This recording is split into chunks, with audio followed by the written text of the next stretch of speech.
does China's dominance in the global drone market pose for U.S. national security in the event of a potential conflict? Congressman, China dominates the drone industry just by dint of their capacity to build them. Many of the long lead critical items that go into any drone are made in the People's Republic of China. So diversifying our supply chains in order to ensure that we're not dependent on China to acquire the drones that we need to deter China is absolutely critical. General Brunson, do you have anything to add for? Yeah, I would, Congressman, and thank you. I can see without my glasses that you have served, so thank you for that, sir. One of the things that we want to try to bring to Korea is, I think what we might be able to do is to innovate better. So if you're familiar with the Army's Transforming in Contact Part 1 and 2 Tac 0, there's some technology that's being put forward now that's going to allow us to 3D print drones. And so we can have our own autonomous swarms that we could go counter with. We're also looking to invest in other counter-UAS technologies as we've seen the hardening along the DPRK border within the DMZ. We've got to be able to see a bit further. And other things that we might be able to do in order to improve our ability to understand our operating environment is the use of technologies that already exist that would give us the same advantages.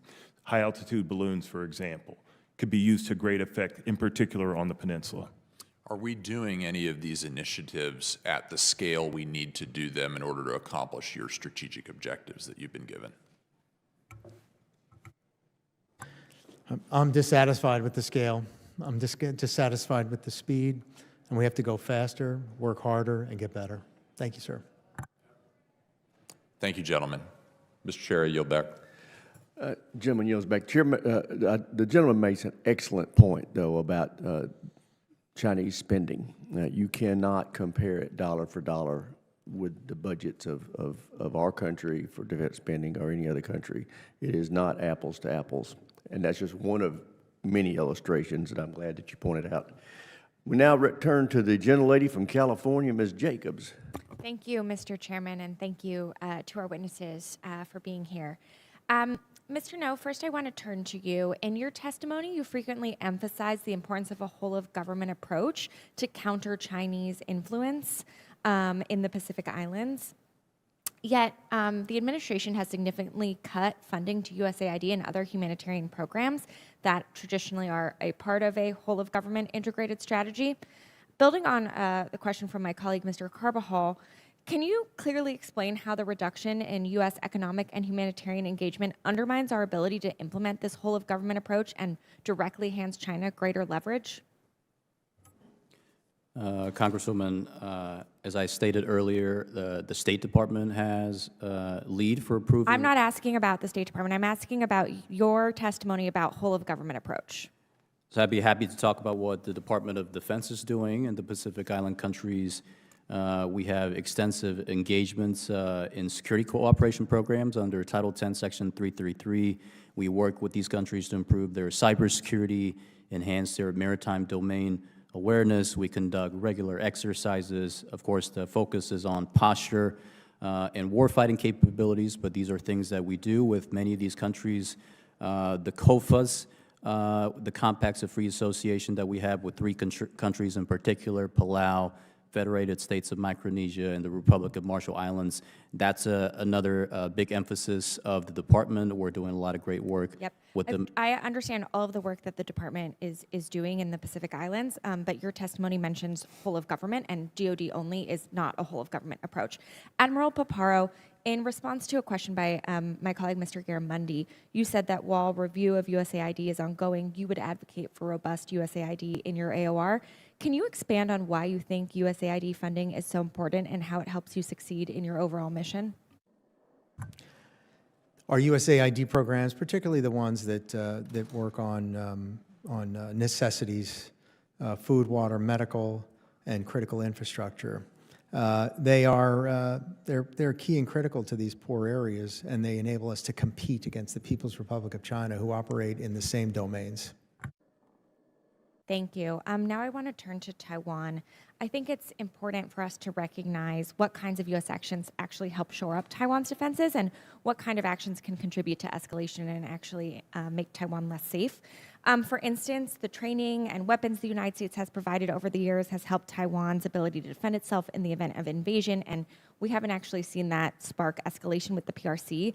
On the other hand, symbolic types of support like high-profile visits or Secretary Hegseth's over-the-top rhetoric during his recent trip to Panama seem to have a more escalatory effect without actually making Taiwan any safer. So, Admiral Paparo, could you discuss ways in which the department is ensuring we're not unnecessarily escalating tensions and maintaining open lines of communication with the PRC? Congresswoman, the policy, enshrined in the 3 communiques, the 6 assurances, and the Taiwan Relations Act, stipulates that defensive services and defensive capability shall be provided to Taiwan while the department maintains the capacity to resist any resort to force that jeopardizes the social, political, and economic system of Taiwan. Sticking strictly to that policy and ensuring that that policy has the credibility that it requires, what comes to mind is the 3rd communique from August of 1982, I believe it was, which was that those services shall decrease with the demilitarization of the Taiwan Strait. And so being sensitive to affirm the 3 communiques, but to also execute them in accordance to the letter and spirit that they were initiated with is very important to us. Thank you, Admiral Paparo. Mr. No, do you believe Secretary Hegseth's very over-the-top rhetoric on Taiwan actually aligns with our stated policy as the United States? Congresswoman, I would disagree that anything Secretary Hegseth stated about Taiwan is over the top. He has emphasized the importance of reestablishing deterrence and doing so in the Indo-Pacific, and the department is moving with urgency and focus to do just that. Thank you. Deterrence is very important. Things we do that unnecessarily escalate without actually making Taiwan any safer are the opposite of deterrence. And with that, Mr. Chairman, I'll yield back. I thank the gentlelady for yielding. Chair now recognizes the gentleman from Virginia, Mr. McGuire. Thank you, Mr. Chairman, and thank you to our witnesses for being here today.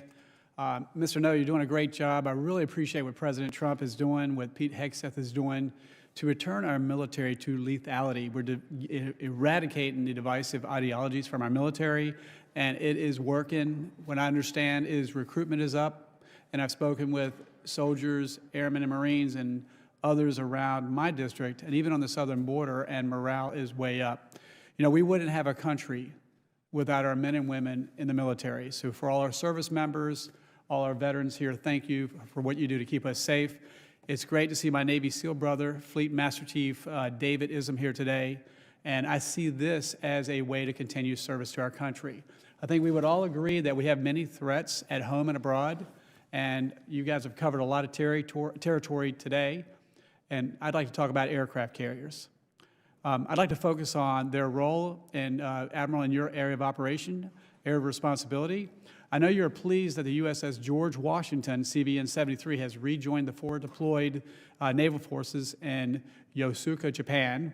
I also note that the USS Carl Vinson, CVN 70, the French aircraft carrier Charles de Gaulle, and the Japanese aircraft carrier Kaga all participated in a recent joint exercise in the Philippine Sea. The USS Nimitz, CVN 68, our nation's oldest aircraft carrier, I must have been around a while because I remember when that came into service nearly 50 years ago, is now deployed on what is likely her final deployment and heading west. The Secretary of Defense has emphasized the need to restore deterrence of our military and to achieve peace through strength. How do you see aircraft carriers' role in the deterrence mission, especially in the Indo-Pacific area, your area of responsibility? Congressman, carriers are absolutely critical in the weight of fires that they can bring, which is many, many times X almost any other capability. And when knitted together with the rest of the joint force, they're part and parcel of an all-domain force executing every mission from ASW to strike to air superiority. It's a mobile, capable airfield that the enemy would have to work very hard to target. And they work hard to target them because they are so afraid of them. So absolutely critical with the joint force, not at the exclusion of any other force, but in complement to that to achieve those critical missions. The PRC demands information, air, and maritime superiority as a pretext for their operations. Aircraft carriers are critical to contesting and gaining those superiorities. Well, I certainly support those efforts, and Admiral, I'd like to thank you for your response. Mr. Chairman, I'd like to submit for the record a recent U.S. Naval Institute Proceedings article entitled Aircraft Carriers Still Indispensable, written by Admiral Paparo, that provides an excellent summary of the case for aircraft carriers as a cornerstone for our national defense. Without objection, so ordered. All right, Admiral, as well, when you consider the potential conflict in the Indo-Pacific, contested logistics will be a critical capability to maintain our lethality and resupply, not only for our forces, but also our allies in the region. Do you share this sentiment? Most strongly. Our adversaries note that believe that the Pacific War was built on the ability to sustain, and I agree with them. What changes would you make to Indo-PACOM's operational energy efforts? You know, in my district, we have a nuclear power plant. We are building a small modular reactor, but I believe the world's first micro reactor is about to come from my district. And how important is that to helping you do your job? Sir, accepted. I mean, particularly the incredible efficiency of a nuclear reactor, with uranium delivering at its own critical levels 3 million megajoules per power per kilogram. It's incredibly efficient. It's small, modular, and you know, I can't endorse that enough. It sounds great. Well, what can we do here in Congress? I think we're all supportive, but in your words, what can we do to better support the warfighters to give you a chance to win the fight and come home? Sir, continued funding streams, and if continuing resolutions are a feature and not a bug, I'm not making a comment on that, putting the kind of provisions within continuing resolutions to be able to execute every program that we have, and authorities that enable a steady flow of funding, which provides a steady flow of predictability for the defense industrial base, which enables them to recruit, hire, train, retain workforce so that we can be at full capacity. Thank you. Gentleman's time has expired. Chair, and I recognize Ms. Strickland. Thank you, Chairman Rogers and Ranking Member Smith. I have the honor of representing Joint Base Lewis McChord, home to tens of thousands of active duty service members, including the 1st Multi-Domain Task Force and future elements of the 3rd MDTF, 5th Security Forces Assistant Brigade, 1st Special Forces Group, and America's 1st Corps. And it's great to see you, General Brunson. Those stars look good on you. All of these things are regionally aligned toward the Indo-Pacific theater, and JBLM plays a central role in the U.S.'s ability to ensure a free and open Indo-Pacific. I'm going to talk about 2 issues. I will start with climate change and then the alliances and partnerships of AUKUS. Admiral Paparo, how are the U.S. military operations and plans being affected by factors like rising sea level, extreme heat, and displacement in heavily populated coastal areas? Some of our efforts align our Pacific Partnership and our operations with the typhoon season within the Pacific so that we can be more ready to respond to humanitarian assistance, disaster relief. Similarly, many of our expeditionary engineering capabilities work on key critical infrastructure, particularly through the Pacific Island countries. And so that ability to respond is front of mind. Thank you. Mr. No, under President Trump and Secretary Hegseth's leadership, DOD is now canceling programs that do a few things: extend range and on-station time, mitigate contested logistic challenges, and make our forces easier to detect by lowering thermal signatures, all because these programs also happen to have a climate benefit. In his approach, Secretary Hegseth said, quote, "We do not do climate change crap." And this approach is actually curbing innovation and making us less ready. They don't make us more lethal, they don't protect our troops, and they don't help us confront a peer competitor. How can the department prepare for the realities of a conflict in Indo-PACOM, an environment of censorship where key decisions are being made because of a catchphrase instead of the actual benefits that protect our warfighters? Congresswoman, the focus of the department is and will remain on strengthening our posture and warfighting capabilities. And I believe the President's budget, which will be released soon, will reflect both the priorities of the President and the Secretary's priority of reestablishing deterrence in the Indo-Pacific. Okay, so the three things I mentioned specifically, extending range and station time, mitigating contested logistics, and making our forces harder to find by lowering thermal signatures. Are those things actually going to happen, even though the Secretary said that this was climate change crap? Congresswoman, that's a issue I'll have to take back and follow up with you on. Okay, so you don't know. I'm not sure, no. Okay, thank you. Now I want to switch over to AUKUS. And we know that this particular partnership is incredibly important. It prevents Chinese malign influence and actually reduce costs for the U.S. So, Admiral, can you talk about how this partnership has already benefited the U.S. and what capabilities it's delivering to our Australian allies? Congresswoman, first is that it's benefited us in the contributions that Australia's made to the defense industrial base to the amount of $3 billion in order to enhance the submarine industrial base's capability to deliver on Pillar 1. Second, the working towards submarine rotational force Sterling would give the United States a Indian Ocean capability, which is more responsive to the South China Sea and gives us the ability to operate with submarines with impunity without having to go through straits in the Indian Ocean and its approaches through the critical straits of Malacca, of Lombok, and of Sunda, among others. And then on Pillar 2, Australia hits way, way above its weight from a cyber standpoint. It does some critical things that really complement what we do. So AUKUS is a winner in every way for Indo-Pacific Command. Thank you. And then, Mr. No, are there any obstacles that you think the U.S. faces in fully implementing AUKUS, and specifically upholding our partnership, particularly in transferring 3 to 5 Virginia-class submarines?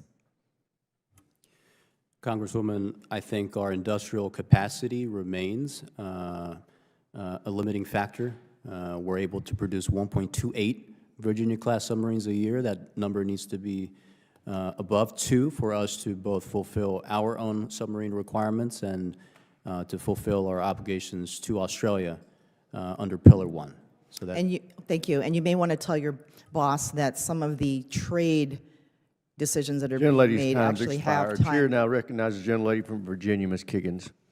Thank you, Mr. Chair, and thank you so much to our panelists and for your years of service to our great nation. I have the privilege of representing Hampton Roads, which is home to the Atlantic Fleet, also home to East Coast Ship Repair and Shipbuilding, and just thousands of military families and personnel, especially that are Navy members. So I want to focus on the Navy for a few minutes, but Admiral Paparo, we know that if conflict were to arise in Indo-PACOM area of responsibility, the men and women of Hampton Roads would be on the front lines of that fight.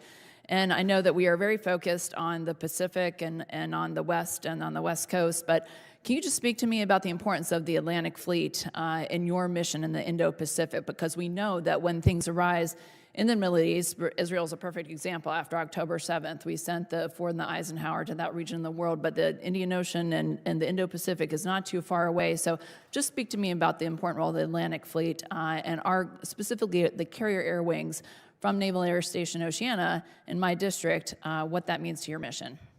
Congresswoman, thank you also for your service to the nation as a U.S. naval aviator, and those of you, the many members of your family that have served or are serving at this very time.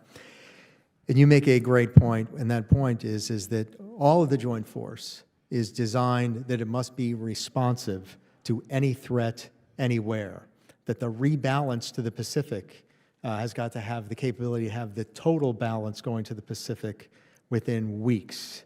And so presently in our plans of record, the Atlantic Fleet is very well represented in the Indo-Pacific, and not just in the Indian Ocean, but in the Pacific itself, it would be key and critical and indispensable to combat success. And how important to your mission is investment in the upkeep of places like our East Coast master jet base that would provide those carrier air wings?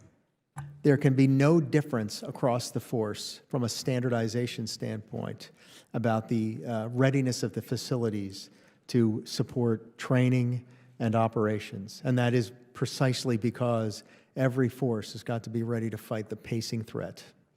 And so we currently have F-18 squadrons, which are great and fulfilling the mission, but are also aging. And so I just want to ask you specifically, how would an F-35 integration help with your mission? F-35s are critical, and we cannot make that transition fast enough across the force, and F-35s must be a part of the Atlantic fleet, in my humble opinion.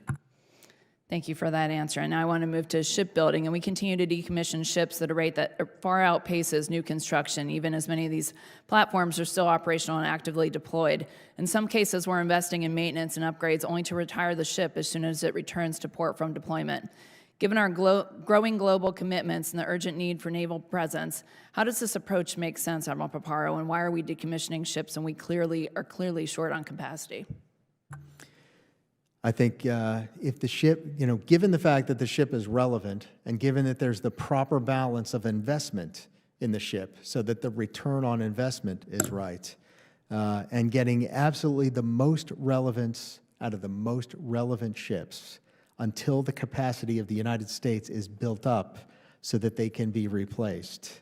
I think I'm not a proponent of divest to invest. I'm a proponent of make before break. And I'd prefer not to decommission combat-relevant capabilities until its replacement is on board. So its sailors and Marines can properly transfer to that platform and get into the fight. Agree. We need all the ships we can get, and even an old ship is better than no ship.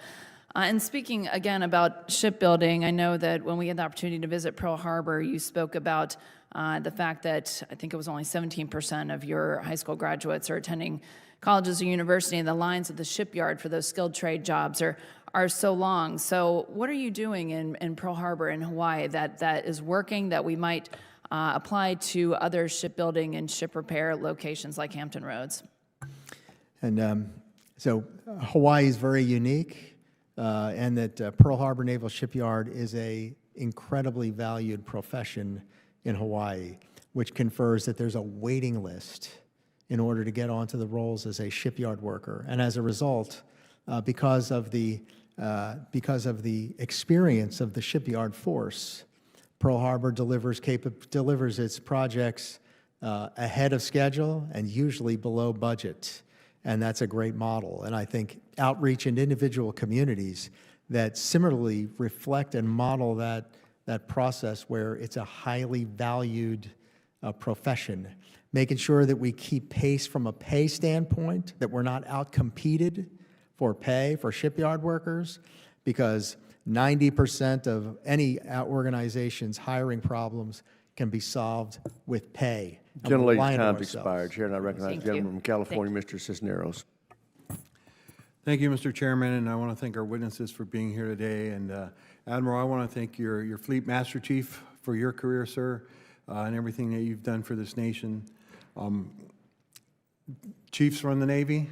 I'm a former naval officer. I can tell you one thing that when I left the Navy, I wish I still had I wish I could have took my chief with me there. The senior enlisted are a valuable asset to our military, and we need to do what we can to make sure that we support them in any way possible. I also want to say, just go back to Mr. Courtney's comments about the tariffs and what they are doing, Mr. No. The fact that we have three nations, Japan, South Korea, and China, that are coming together because of these tariffs, and these are three nations that have a history of contention. You may say it's not the tariffs don't affect the military, but it is going to have an effect later on in the military, and so the Department of Defense should definitely be speaking up on that there, because it is going to affect us at some point. General Brunson, I'm going to start with you, sir. We've seen the DRP, the DPRK, and Iran provide support to Russia during the Ukrainian conflict, supplying soldiers, munitions, critical minerals The strengthening of these relationships continues to undermine the security and stability of the Indo-Pacific region. What are we seeing in the reverse as far as, I mean, those Russia, China supplying materials, technology, and things to North Korea?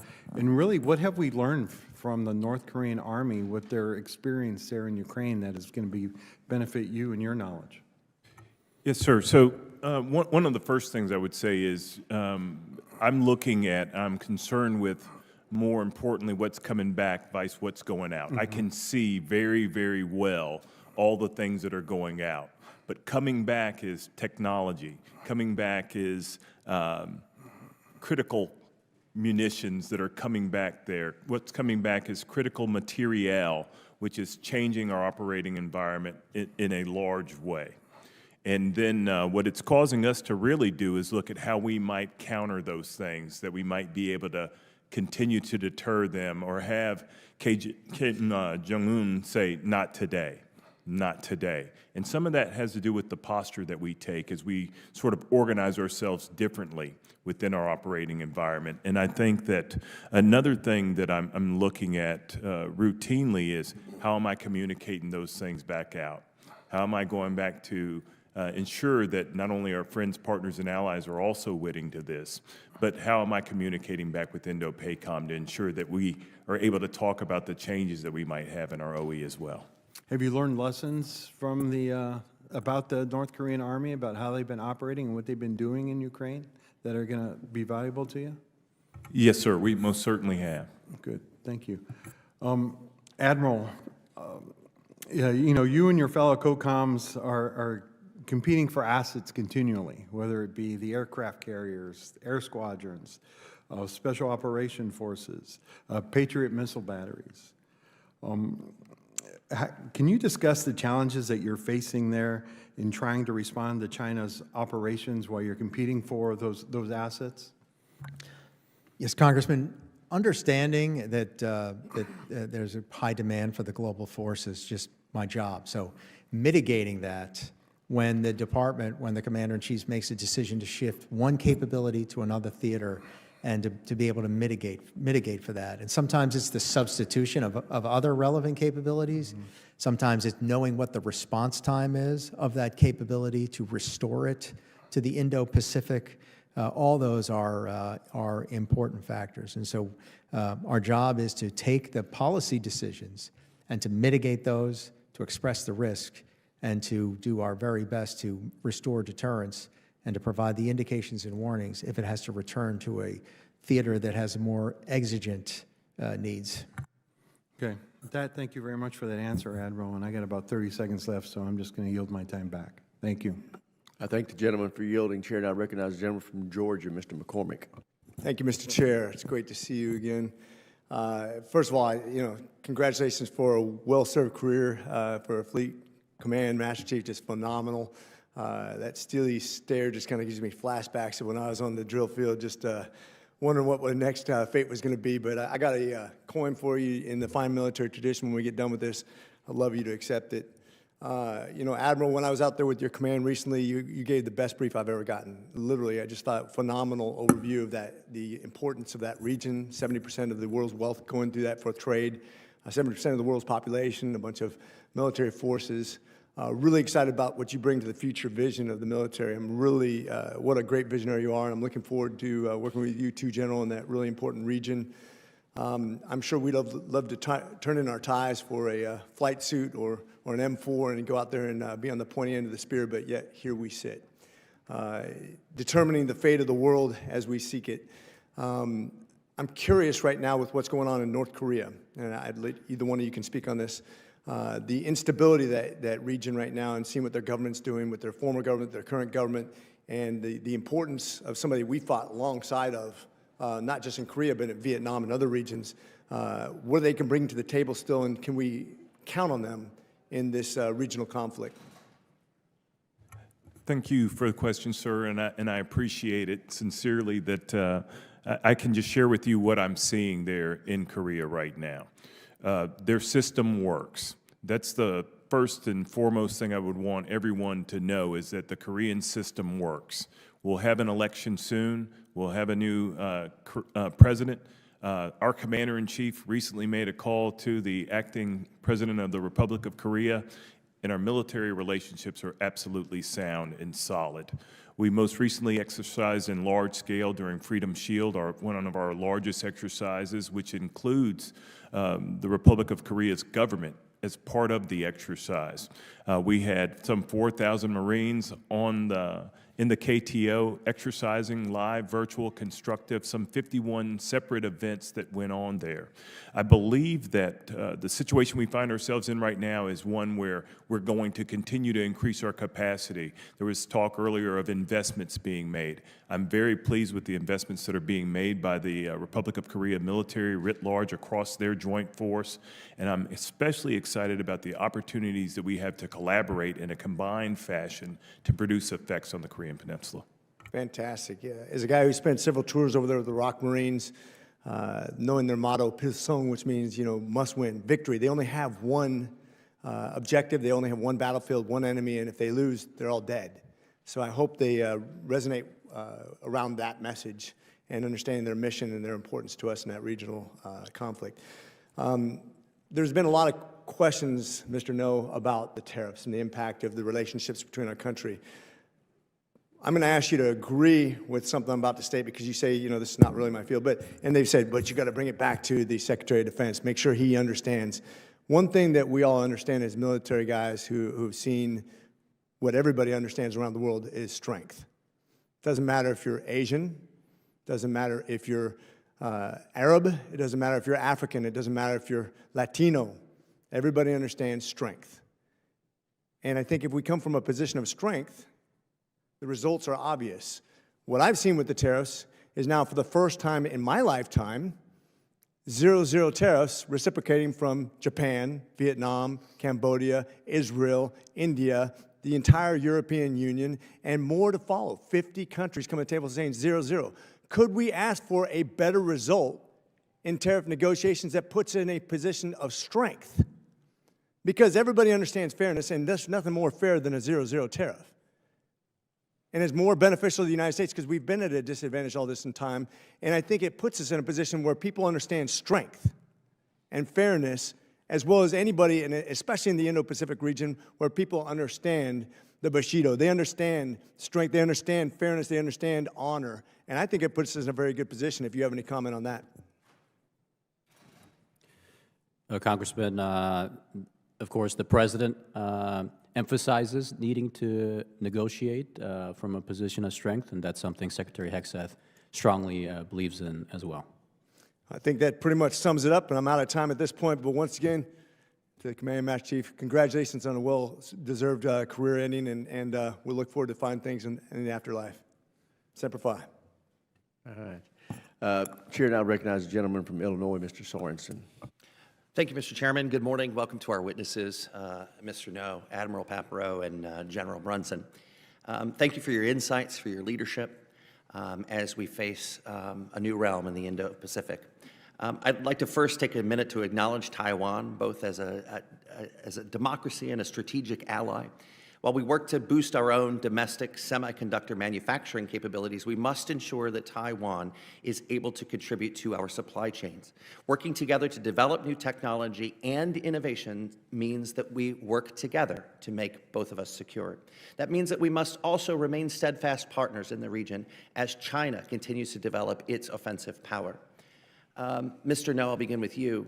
Last week, President Trump announced that he would impose a 32% tariff on Taiwanese goods. I don't know if that number has changed in the past 15 minutes or not.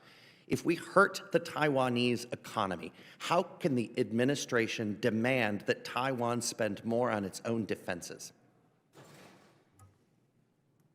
Congressman, the department is working to prioritize our security assistance to Taiwan. Currently, we're leveraging the different tools we have at our disposal, whether that's PDA, FMF, FMS, or TISCI, the Taiwan Security Cooperation Initiative. Arming Taiwan and strengthening Taiwan's defense capabilities is extremely important for not only the defense of Taiwan, but for strengthening our posture and reestablishing deterrence. So we're moving quickly to do that, and we're committed to doing so. So what I'm hearing from you is there is 100% connection between Taiwan and the United States with this relationship? Congressman, the future of Taiwan does matter to American interests. Admiral Paparo, in your written testimony, you mentioned how critical our European allies like the UK and France are to security in the Indo-Pacific. How important is the all-of-the-above approach to keeping the region secure? Congressman, the more partners and allies that demonstrate that they have concurrence on the security interests of the world, noting that the world globally will be highly, if not completely affected by conflict in the Indo-Pacific. And when a partner demonstrates their expression of will by putting key capability in the Indo-Pacific, it confers more legitimacy and more leverage on the cause that the Taiwan Strait matter shall not be changed by force. I appreciate that. Mr. No, I want to go back to the discussion on North Korea. Besides strengthening our force posture in the region, how is the Trump administration planning to address North Korean aggression? And will President Trump be sitting down with Kim Jong-un? Congressman, on your last question, I cannot speak for the President on whether he will do so, but I will focus on and explain to you what the Department is doing.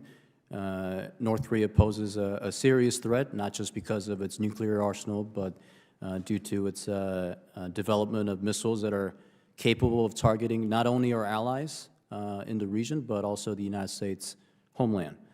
So we will continue to work with our South Korean allies, and of course General Brunson and our team at USFK to make sure we have a strong deterrence posture to deter the North Korean threat. Both the Admiral and the General have mentioned in their testimonies that North Korea is seeking Russia's help in developing more advanced satellites and drones, missiles and submarines. Mr. No, what is being done to prevent coordination between Russia and North Korea, especially since we've just found out the news yesterday that we have Chinese fighting alongside Russians against Ukraine? Congressman, I'd be happy to have this discussion more in depth in a classified setting. Happy to follow up there. Okay, we'll do that, and I'll yield back the balance of my time. Gentleman yields back. Chair, and I recognize the gentleman from Colorado, Mr. Crank. Thank you, Mr. Chairman. Mr. No, Admiral, General, thank you all for your service to our country. I know each of you have served, and I appreciate all the years and decades that you've served our country. Admiral, and I apologize, I missed a lot of your verbal testimony. We've got another subcommittee, and I had 32 amendment votes in that committee, so I'm sorry about that. But I'm real encouraged. I did read your testimony. I'm real encouraged to see a sizable section of your written testimony dedicated to discussing Indo-PACOM's collaboration with Space Command and how vital intelligence, surveillance, reconnaissance, and tracking capabilities are to winning the fight. And I fully agree with you when you say, quote, space superiority is essential to Indo-PACOM's operations across all domains, unquote. And I want to start by asking you the same question that I've asked all of our combatant commanders. And I understand that it's difficult to answer in detail in open forum. But in your opinion, is the space-based threat to the U.S. posed by Russia and China greater, lesser, or the same than it was 4 years ago? Sir, Congressman, it is unequivocally greater and growing by leaps and bounds for China by year, and also Russia's working very hard on it. And we may follow up in closed session a little more on that as well. Admiral, you also say in your testimony, U.S. Indo-PACOM requires enhanced ground-based space surveillance networks throughout the Indo-Pacific region. Can you provide more information on the systems or capabilities you need to win the fight? Sir, may I please defer to our classified session? Of course. Thank you. And then we can talk about some other questions there, I guess, in classified session. will the needs that you have in these areas, and we can talk about them more later, will they be reflected in the budget requests submitted to this committee? Sir, they are reflected in detail in my 1313 report and are provided in detail. Okay. Thank you, Admiral. I appreciate it. And I'll yield back. Gentleman yields back. Chair now recognizes the gentlelady from New Hampshire, Ms. Goodlander. Thank you, Mr. Chairman, and thank you to our witnesses for being here today. Admiral, you are the commander of America's oldest and largest combatant command. I just want to begin by talking about the threats we face. Can you confirm for us what your current assessment is of the top threat to our national security that America currently faces in the Indo-Pacific region? Congresswoman, the People's Republic of China and their capabilities they built within the People's Liberation Army are the biggest threat to the security, the freedom, and the well-being of the nation. Russia also has a sizable Pacific fleet with whom they are growing in their exercises with the PRC. And I also acknowledge the threat of North Korea, which is significant and growing in cooperations with the others, and violent extremist groups as well. Thank you for that, Admiral, and thank you for your testimony on the importance of public shipyards in this country. My home state that I'm proud to represent, of New Hampshire, plays a central role in our maritime security, and protecting the livelihood of our shipyard workers is a top priority for me here in Congress. I want to ask you about China's growing aggression in the maritime domain. We just saw last month the threat that Chinese warships pose to our partner Australia. How should we be thinking about China's growing naval capabilities, and who our most important partners and allies will be in addressing this line of threat? Well, thanks for affirming the role of, Congressman, thanks for affirming the role of public shipyards. My dear father was a shipyard worker at a shipyard that is no longer in commission. That's what he did for his life's work. So thank you for that. And Portsmouth Naval Shipyard is tops, absolutely tops. And we affirm that, and we benefit directly for that in Indo-PACOM. The People's Republic of China are building 6 combatants per year. They're actively building aircraft carriers, and they're getting better. They've embarked on a program of nuclear ballistic missile attack submarines. They're working on the next generation. They're working on nuclear-powered submarines in their Shang 3 series, and they're building at a high rate. But as we think about it too, it's not just Navy on Navy, because when we say all domain, that is really the capability of the entire joint force to action that which is threatening us, and to do so in unison, to be affecting it cross-domain. So these rates of build are concerning, and we've got to pace that with the entire joint force, but that includes significantly increasing our shipmaking capability. Thank you for that.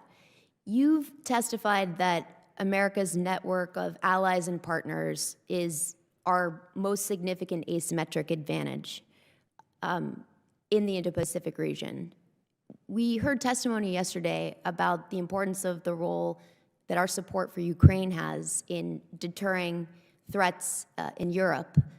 Does our support for Ukraine deter threats in the Indo-Pacific region? Congresswoman, Russian failure and/or Russian success has a direct bearing on the PRC's calculus, and they're watching very closely.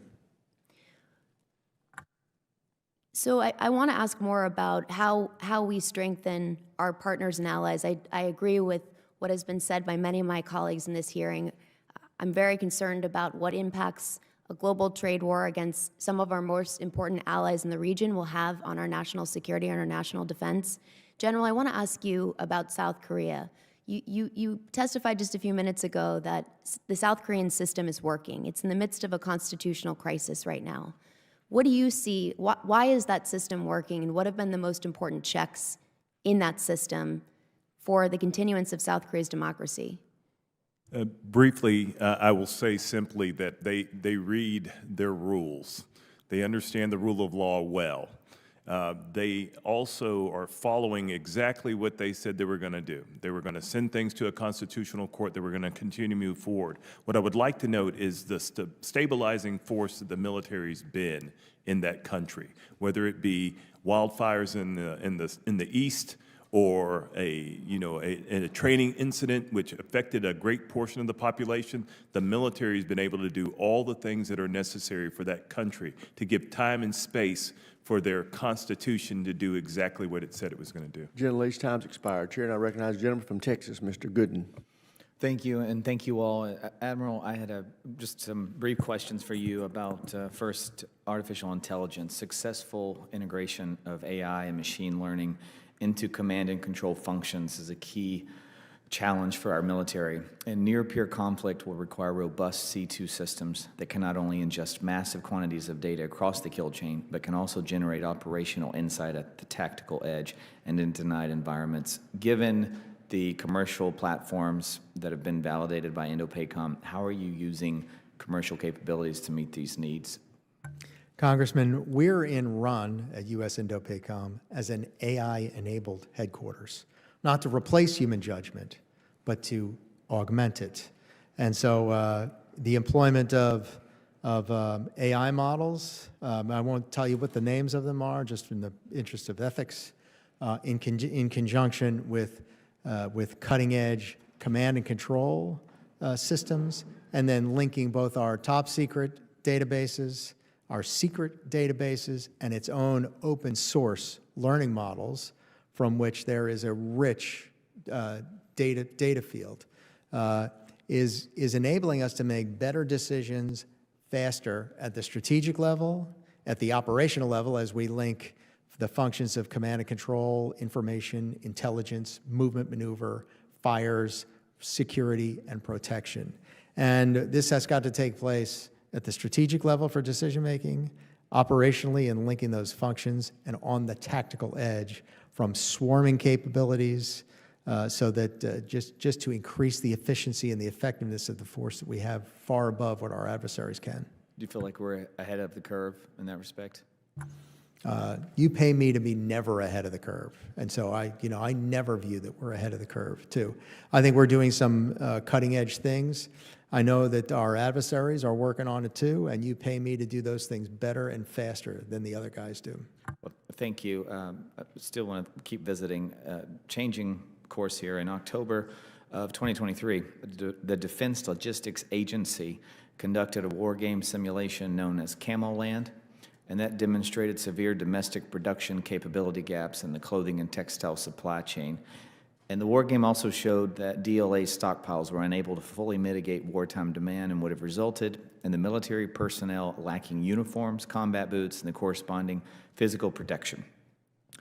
There was language in the 25-year NDAA directing DoD to expedite this presidential determination that action needed to be taken, and DoD has not requested a PD for items such as American-made body armor, ballistic helmets, ballistic plates, and organizational clothing and individual equipment. And I know I'm catching you off guard, perhaps, so we can visit offline if we need to. But as a combatant commander, can you explain the impacts to your ability to conduct operations or even execute an operation plan in your AOR without the materials and resources as discovered by the Camoland war game? And if presidential determination is granted, allowing DLA to use DPA Title III funds to help build the defense textile industrial base capacity, would that give you the flexibility needed in your operational planning? Congressman, from a wargaming standpoint, bad news is good news because we act on it and we run to the problem. As I've discussed earlier in my testimony, World War II was won every bit as much on our ability to supply, to sustain the force as any. We frequently overlook items that we take for granted. This is why we do war games, and we embrace that data, and it's our duty to act on it. Well, I just want to thank you all. I'm very impressed, and thank you for all you're doing for our nation. Keep up the great work. Thank you. Yield back. Gentleman yields back. Chair, and I recognize the gentlelady from Maryland, Ms. Elfreth. Thank you, Mr. Chair. Thank you for your service, and thank you for being here today in this candid conversation. I'd like to follow up on some questions started by my colleague from Virginia, Ms. Kiggins, and Ms. Goodlander here. I'm really grateful to be on a committee that it has a bipartisan focus, particularly on shipbuilding. But equally important to shipbuilding in our economy is the workforce that we discussed, but also ship maintenance and repair.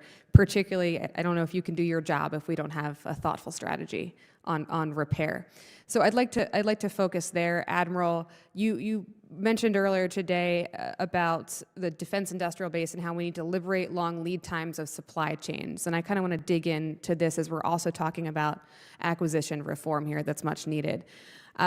Can you walk us through how you are advising Big Navy to better balance the need to have a robust investment stateside in our domestic shipyards while also ensuring that our ships can be maintained in a potentially contested environment in Indo-PACOM? Congresswoman, good morning. I think there are 4 drivers to shipyards not meeting rate, and it is new unpredicted work. It's having to rework systems. It is the workforce efficiency and the availability of on-hand supplies. And we have to get better and faster, more data-centric, use AI tools in order to anticipate problems and to do the data analytics to get better. Number 2, we need a steady funding flow so the downstream suppliers can lead the long lead times. We need a diversification of the downstream suppliers, particularly take advantage of the promise of AI-enabled additive manufacturing. And I've gone to places in Torrance, California, where I've just seen some cutting-edge stuff, and we have to quickly certify those systems in order to move faster. So steady funding, database orientation to fixing our problems in those 4 fields, and diversifying our downrange supply chain and getting faster, getting simpler at the technical warrant holders in order to get to that. That's very helpful. I want to talk about pre-positioning of equipment, particularly again since you are far away from most of any shipyard domestically adjacent. So it's my understanding that of late, the military has done a better job or made progress on pre-positioning of equipment in parts at bases and depots in your region, but across the world. But just yesterday, and I don't mean to catch you off guard, I would just love your genuine feedback here, the Army issued a stop work order on efforts to maintain these pre-positioned stocks, the hard-to-get supplies for various reasons here. How critical is your ability to have this pre-positioned equipment to your ability to operate during a conflict, particularly in a high-area denial environment? Pre-positioning is what gains you leverage on the initial deployment of capability. And so the speed of getting capability there to get that head start on that, everything in the 21st century moves much, much faster. So the more relevant gear that we can get forward, the better. You're likely talking about Army Positioning Stock 3. And on that front, I work closely with the Department on the Army as well about identifying what are the really relevant air, missile, space, maritime capabilities, because the Army does play in the maritime game, that should be pre-positioned. And how are we gaining the authority to position those in places so that we can respond to that change? And so I think it's an ongoing process as we make those calculations. I prefer that it was mission reasons why we didn't versus fiscal reasons. And I work very closely with the services to advocate that the only reason that we don't position something forward is for reasons of mission and not to save a buck, because Indo-PACOM is not the place to go for your savings. Right. And also preparedness will ultimately save us money down the road. Save us money, lives, capability, people, and time. Thank you. In that order. Thank you. With my remaining seconds, Mr. No, I want to follow up on my colleague from Hawaii's conversation.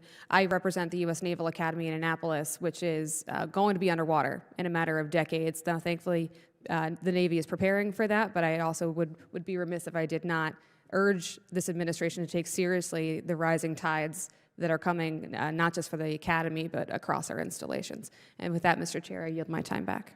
Gentleman yields back. Chair, and I recognize the gentleman from Virginia, Mr. Vindman. Thank you, Mr. Chair. I have the privilege of being the last, and I congratulate you all on sitting through this long hearing, and thank you for your service. And Fleet Master Chief, I congratulate you on your upcoming retirement. It's great to serve, but it's also great to be retired. So, China, Russia, and North Korea and Iran represent decades-long alignment of leading authoritarian states. They represent really the antithesis of American values and ideals in many ways. Recently, Iran has been weakened in its Middle East conflict with Israel, and Russia in its protracted engagement on Ukraine, so much so that they could not reinforce their bases in Syria and had to mostly withdraw. Admiral Paparo, does this axis of authoritarians demonstrate an increased threat environment inside and outside of Indo-Pacific, including to our homeland? Congressman, unequivocally, yes. Does helping Ukraine remain a strong, sovereign, and independent country weaken Russia in this axis? Sir, Russians' failure and/or Russia's success will have a direct correlation on deterrence in the Pacific, and Russia is a significant threat in the Indo-Pacific.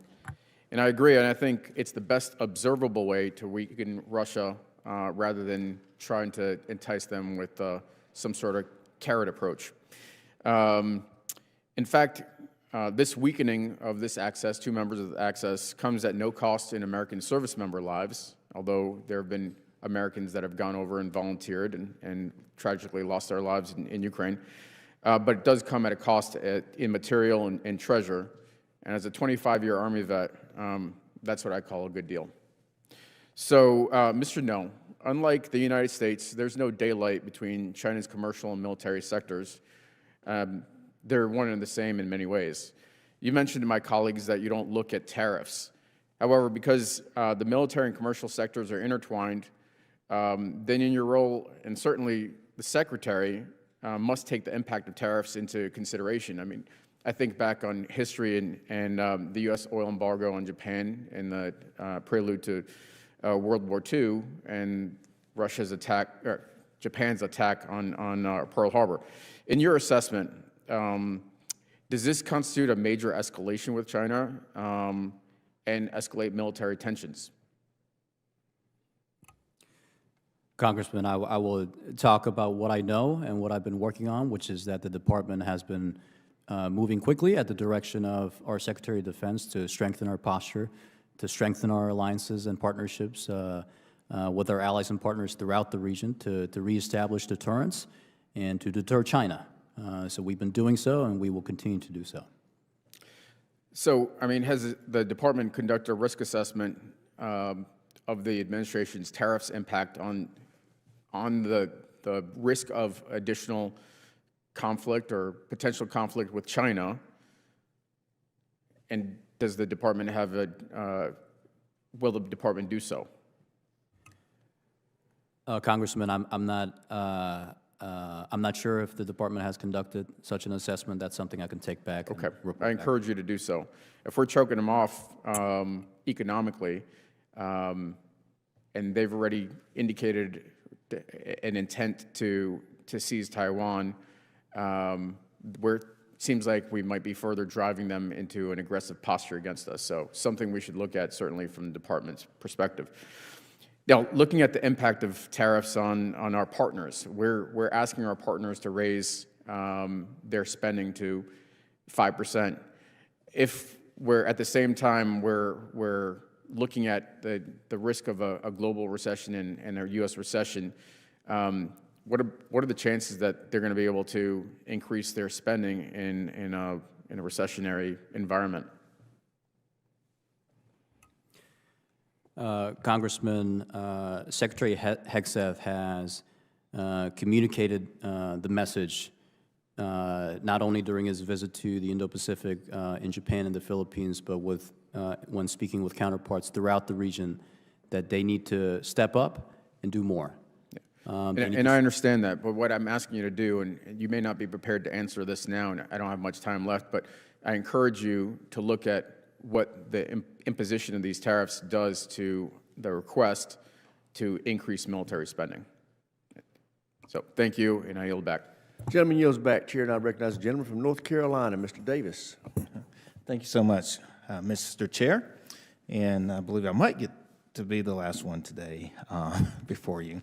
But thank you so much for your patience and being before us today, to Admiral Paparo, to General Brunson, and to Mr. No.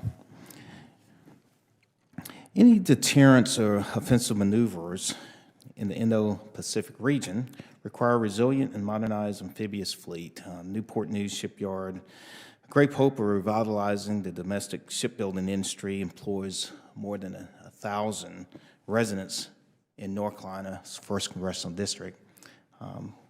We go right across the line, and this becomes a very important pipeline for us. And I've listened and heard your remarks, and so far when we talk about workforce, data, AI, looking for a steady funding flow, going through the certification process, and all the concepts and ideas as you reflect on where we need to be, what would you say is the greatest challenge, if there is one or two? For manpower, sir? Yes. The greatest challenge is pay. It's being able to outcompete other employers that match the work, and the work is not as arduous, as tough. And so when we're competing with a job that's just not as hard on the I just say it's a shipyard work is hard trade work, and you can't compete with a services type industry on equal pay. I just want to follow up. How is Indo-PACOM partnering with, for instance, Transcom to balance older foreign-made vessels with procuring new ships to maximize sea lift capability? Well, first, we collaborate as a military sea lift command, the component of Transcom. We hire out console tankers to be able to hire commercial providers to be able to take up some of that capability. We hire out commercial air services to execute tanking airborne, and we do a great deal of movement via contracted air. But in the unforgiving hour, the best way that we're going to be able to get to contested areas is with gray hulls and gray tails for our ships and for our aircraft. Yeah. Well, I want to, again, thank the witnesses for being here. And, Mr. Chair, we're going to yield back the balance of the time. Gentleman yields. Chair, I recognize as the ranking member. Thank you, Mr. Chair. I just wanted to follow up a little bit on some of the earlier comments around the tariff thing. Not trying to be excessively argumentative, but I'm curious about the answer to this question. So the premise that was given us is that basically the reason we're doing all the tariffs is we have bad relationships with all of these countries. They're using us, in essence. It is not a mutually beneficial relationship. It's one where we're given too much and they're taking too much. And that's at least a theory. But I'm just curious, General Brunson, you work with South Korea. Do you view our relationship with South Korea as mutually beneficial, or do you think they're taking advantage of us? Congressman, I view it as mutually beneficial. Thank you. And Admiral Paparo, it's tougher with you because you got a whole bunch of different countries to worry about. But is there a country out there that you think is taking advantage of us that we're partnering with in Australia, Philippines, Japan, Taiwan, any of these places? Or do you view our relationships with these countries right now, prior to all the current, contested stuff, is it mutually beneficial, or are we being taken advantage of? Ranking member, from my seat with the military instrument, it is mutually beneficial. So, and Mr. No, I know you ducked all of this because, DOD doesn't put tariffs in place, but it is a whole of government thing, as you said in your statements, in diplomacy, development, certainly trade and business is important part of it. It impacts your job. I mean, it clearly impacts. If we have an antagonistic relationship with a country in Admiral Paparo's region, I would trust that you would think about that. I mean, what you do about it is highly debatable, but it's not really your answer that tariffs and trade relationships have nothing to do with our national security interests or with the Department of Defense's mission in the Indo-Pacific, is it?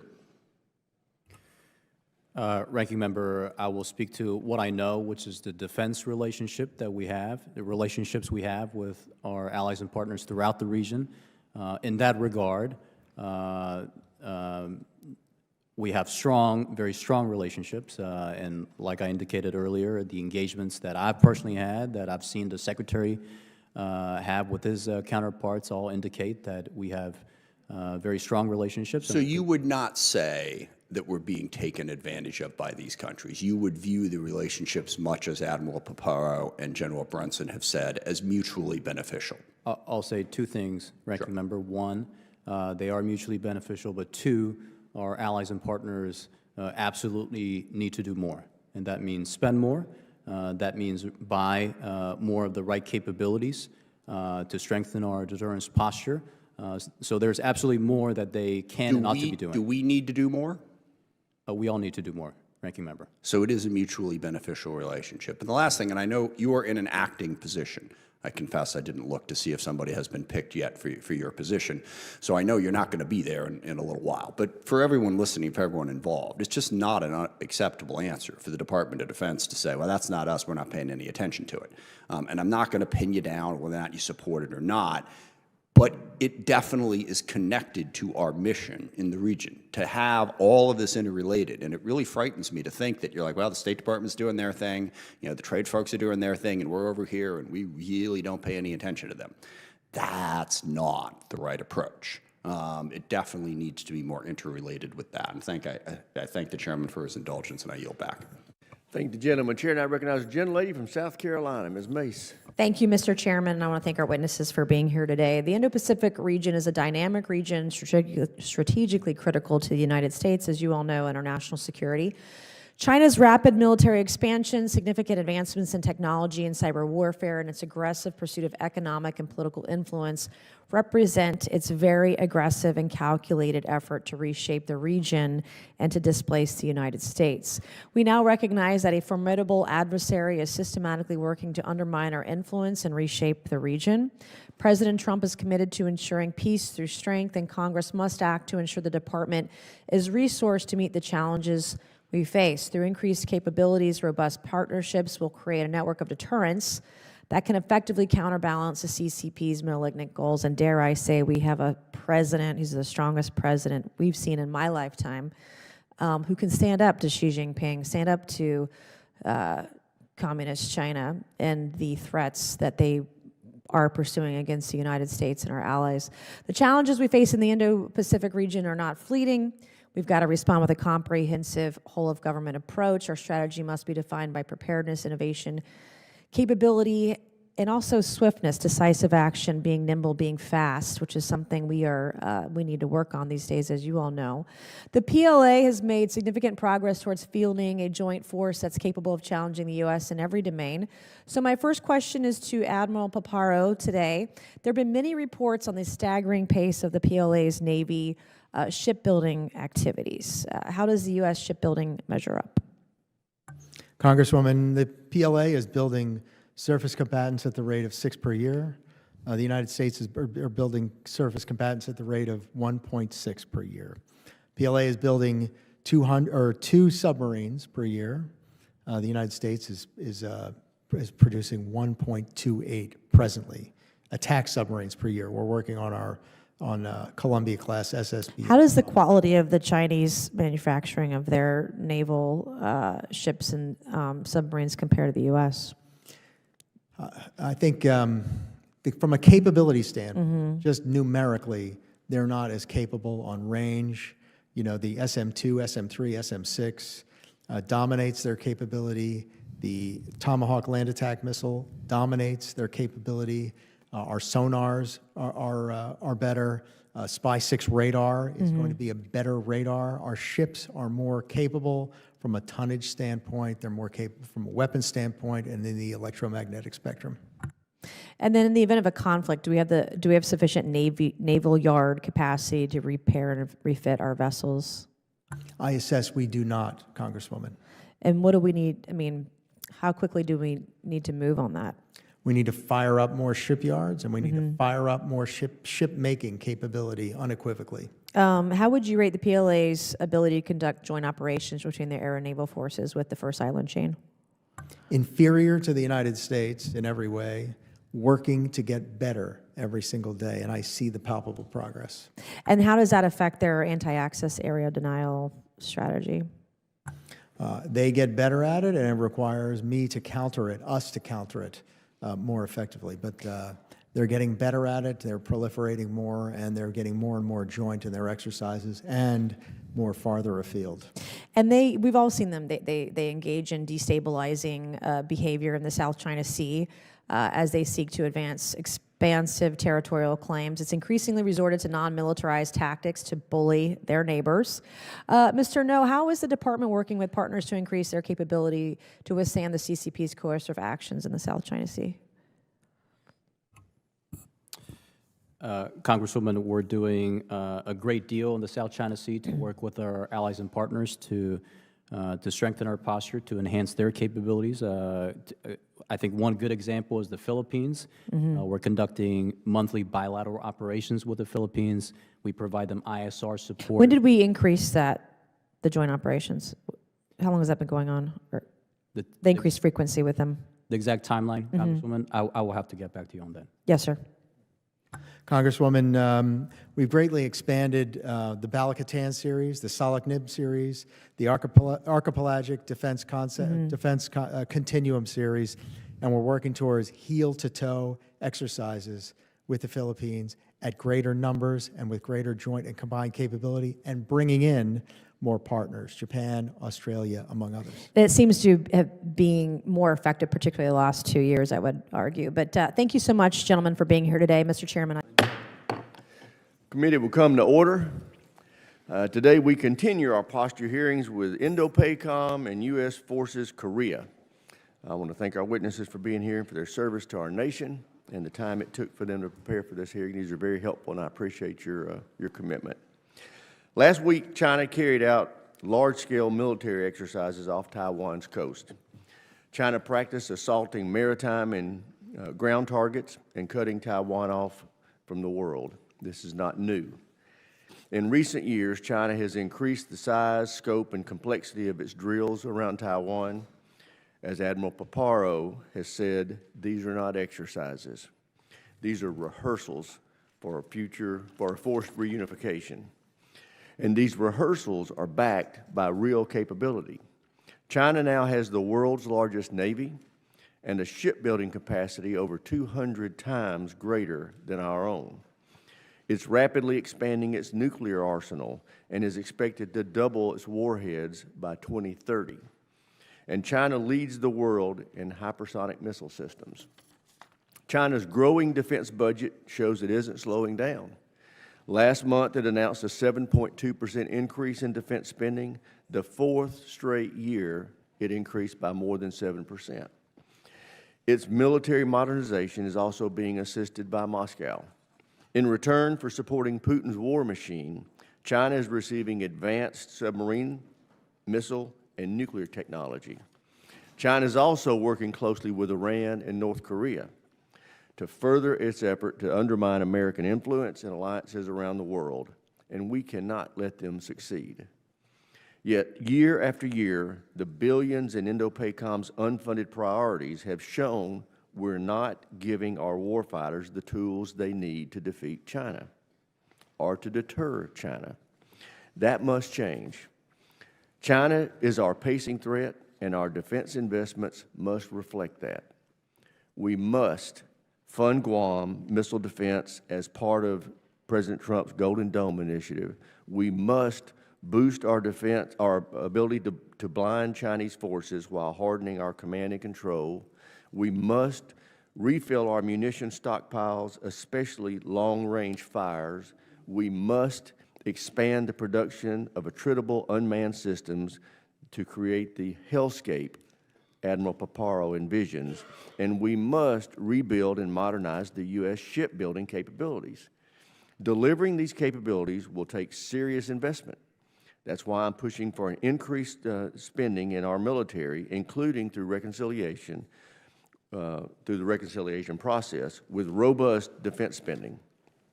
Ultimately, deterring China, excuse me, ultimately deterring China is not something we should do alone. As Secretary Hegseth has said during his recent trip to the region, America first does not mean America alone. And he's right. That's why I supported the upgrade of the U.S. Forces Japan to a joint force headquarters. It will strengthen our combined deterrence and response capabilities with Japan. We must also accelerate AUKUS, especially efforts to field cutting-edge interoperable systems. And we need more co-production, co-development, and co-sustainment with our regional allies and partners. We must also deliver weapons and training to Taiwan faster. That's why I strongly supported the Taiwan Security Cooperation Initiative in last year's NDAA. And I intend to authorize it at a robust level again this year. We know Xi instructed the PLA to be ready for operations against Taiwan by 2027. However, I don't believe he has yet decided whether to pursue unification by force. Our job is to make sure Xi knows a cross-strait invasion would be too costly and ultimately futile. While China is our primary strategic adversary, North Korea remains a growing threat. In October 2024, Kim tested a new ICBM that could strike the U.S. homeland while carrying multiple nuclear warheads. I'm concerned these advances will accelerate as Kim strengthens his ties with Vladimir Putin, especially given North Korea supplied Russia with millions of shells and thousands of troops. Putin owes him. I look forward to hearing from our witnesses on how we can establish or reestablish deterrence against these threats posed by China and North Korea, and what they need from us in this committee to do that. With that, I yield to my friend, the ranking member, for any opening statement he may have. Thank you very much, Mr. Chairman. I welcome our witnesses and appreciate their service and their leadership in a very, very complicated part of the world. And I agree with the Chairman that the primary goal for us in that part of the world is to deter conflict. Certainly deterring conflict with China. North Korea presents challenges in that regard as well.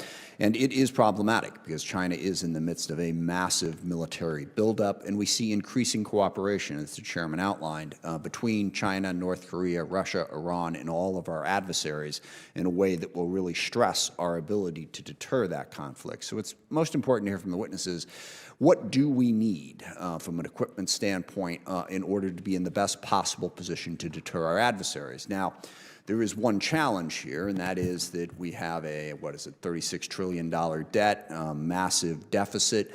So the thing I'm always anxious to hear from is what choices are we going to make? Because as we sit before this committee, every single group that comes before us tells us that they need a lot more than what they have. We don't have the money or the resources to meet all of those demands across every sphere of our national security needs. So we need to start making choices and looking for ways to effectively deter in a more cost-effective manner.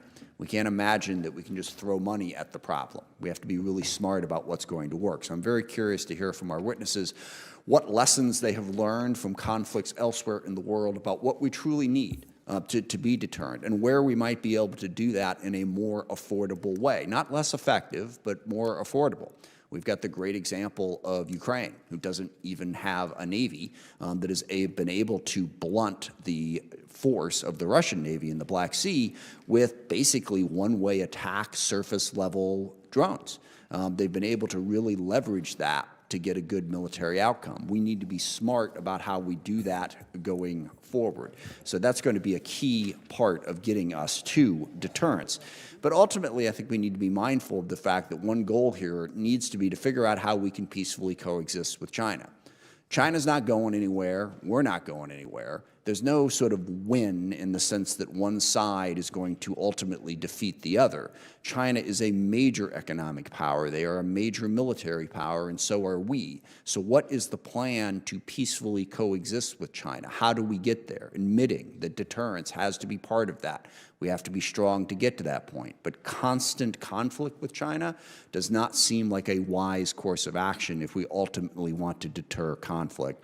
And then the last part of this, the Chairman mentioned the importance of partners and allies, and Secretary Hegseth's comment about America first doesn't mean America alone. Right now, yes, it does, all right? I cannot see a single solitary thing that the Trump administration has done to build and strengthen relationships with any partner in the world except maybe Russia. It's about the only place I can see where the president has said things about how he wants to get along with Russia.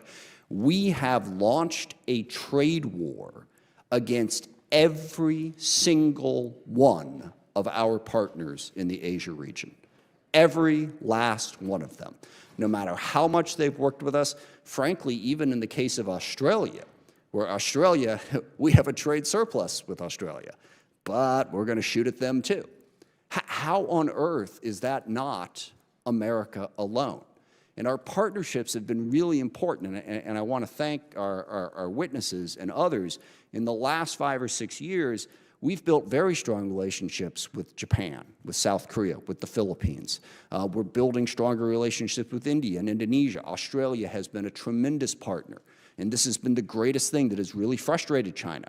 They are now surrounded by a group of nations who don't want to be bullied by China, so they're looking to us for support, and that has worked very well. And now we are trying to out-bully China. That seems to be the strategy. We're going to show Australia and Japan and all these countries that we can punch them just as hard as China can punch them. I am deeply concerned that that is going to undermine our ability to deter the region towards no particular end. So I really hope, I'll close with 2 things. One, let's push back on this. Let's build partnerships. And then also back to the budget point, I knew I was forgetting something. You can't cut taxes by $6 trillion and claim that you want to spend more money on defense. It just, well, unless you think that the debt and deficits don't matter, and I thought that was an argument for the far left, not for the far right. So we have to be realistic about the choices we face if we are going to meet the very important deterrence goals that we have in the Indo-Pacific region. Thank you. I yield back. And I thank the ranking member. And now I'd like to introduce our witnesses. We have Mr. John Noe, who is performing the duties of Assistant Secretary of Defense for Indo-Pacific Security Affairs. Admiral Paparo, who is the commander of U.S. Indo-Pacific Command, and General Brunson, who is the commander of United Nations Command, Combined Forces Command, and the United States Forces Korea. With that, Mr. Noe, we'll start with you. You're recognized for 5 minutes to summarize your opening statement. Chairman Rogers, Ranking Member Smith, and distinguished members of the committee. Thank you for the opportunity to be here today to discuss our military posture and the national security challenges in the Indo-Pacific. And it is a distinct honor to speak with you alongside Admiral Paparo and General Brunson. Let me begin by reaffirming our mission as laid out by the Commander-in-Chief, President Donald Trump. We will achieve peace through strength. And Secretary of Defense Pete Hegseth has provided us very clear guidance on how the department will achieve that mission. Revive the warrior ethos, rebuild our military, and reestablish deterrence. China's undertaking an unprecedented military buildup. The PLA is developing a large and advanced arsenal of nuclear, conventional, cyber, and space capabilities. Xi Jinping has ordered the PLA to be ready to invade Taiwan by 2027. China aims to dominate the Indo-Pacific and displace the United States as the world's most powerful nation. To counter the growing threat from China, it is critical that we reestablish deterrence in the Indo-Pacific, resource with combat credible military forces postured forward, while rebalancing burden sharing with our allies and partners and investing in our defense industrial base to support our warfighters. The bottom line is that we need to accelerate efforts to strengthen our force posture and increase operational capabilities in the Indo-Pacific, given China's historic and rapid military buildup and the urgent need to reestablish deterrence. And we will pursue an America First approach, but America First does not mean America alone or America only. It means that America is supported by and standing with capable, like-minded allies and partners who will do their part to restore and sustain deterrence. Stronger allies lead to stronger alliances, and stronger alliances deter aggression and create dilemmas for our adversaries. And this is what this department and the team seated here before you today are delivering. In closing, thank you for your support and leadership and for the opportunity to testify before you today. And I greatly appreciate your continued commitment to and support for the men and women of the Department of Defense. Thank you for your time, and I look forward to your questions. Thank you, Mr. No. Admiral Paparo, you're recognized. Chairman, ranking member, and distinguished members of the committee, thanks so much for the chance to appear before the committee to discuss the Indo-Pacific region. First, with me over my right shoulder is United States Indo-Pacific Command's senior enlisted leader, Fleet Master Chief Dave Isom, who is retiring after 38 years of selfless service as a Navy SEAL and special operator.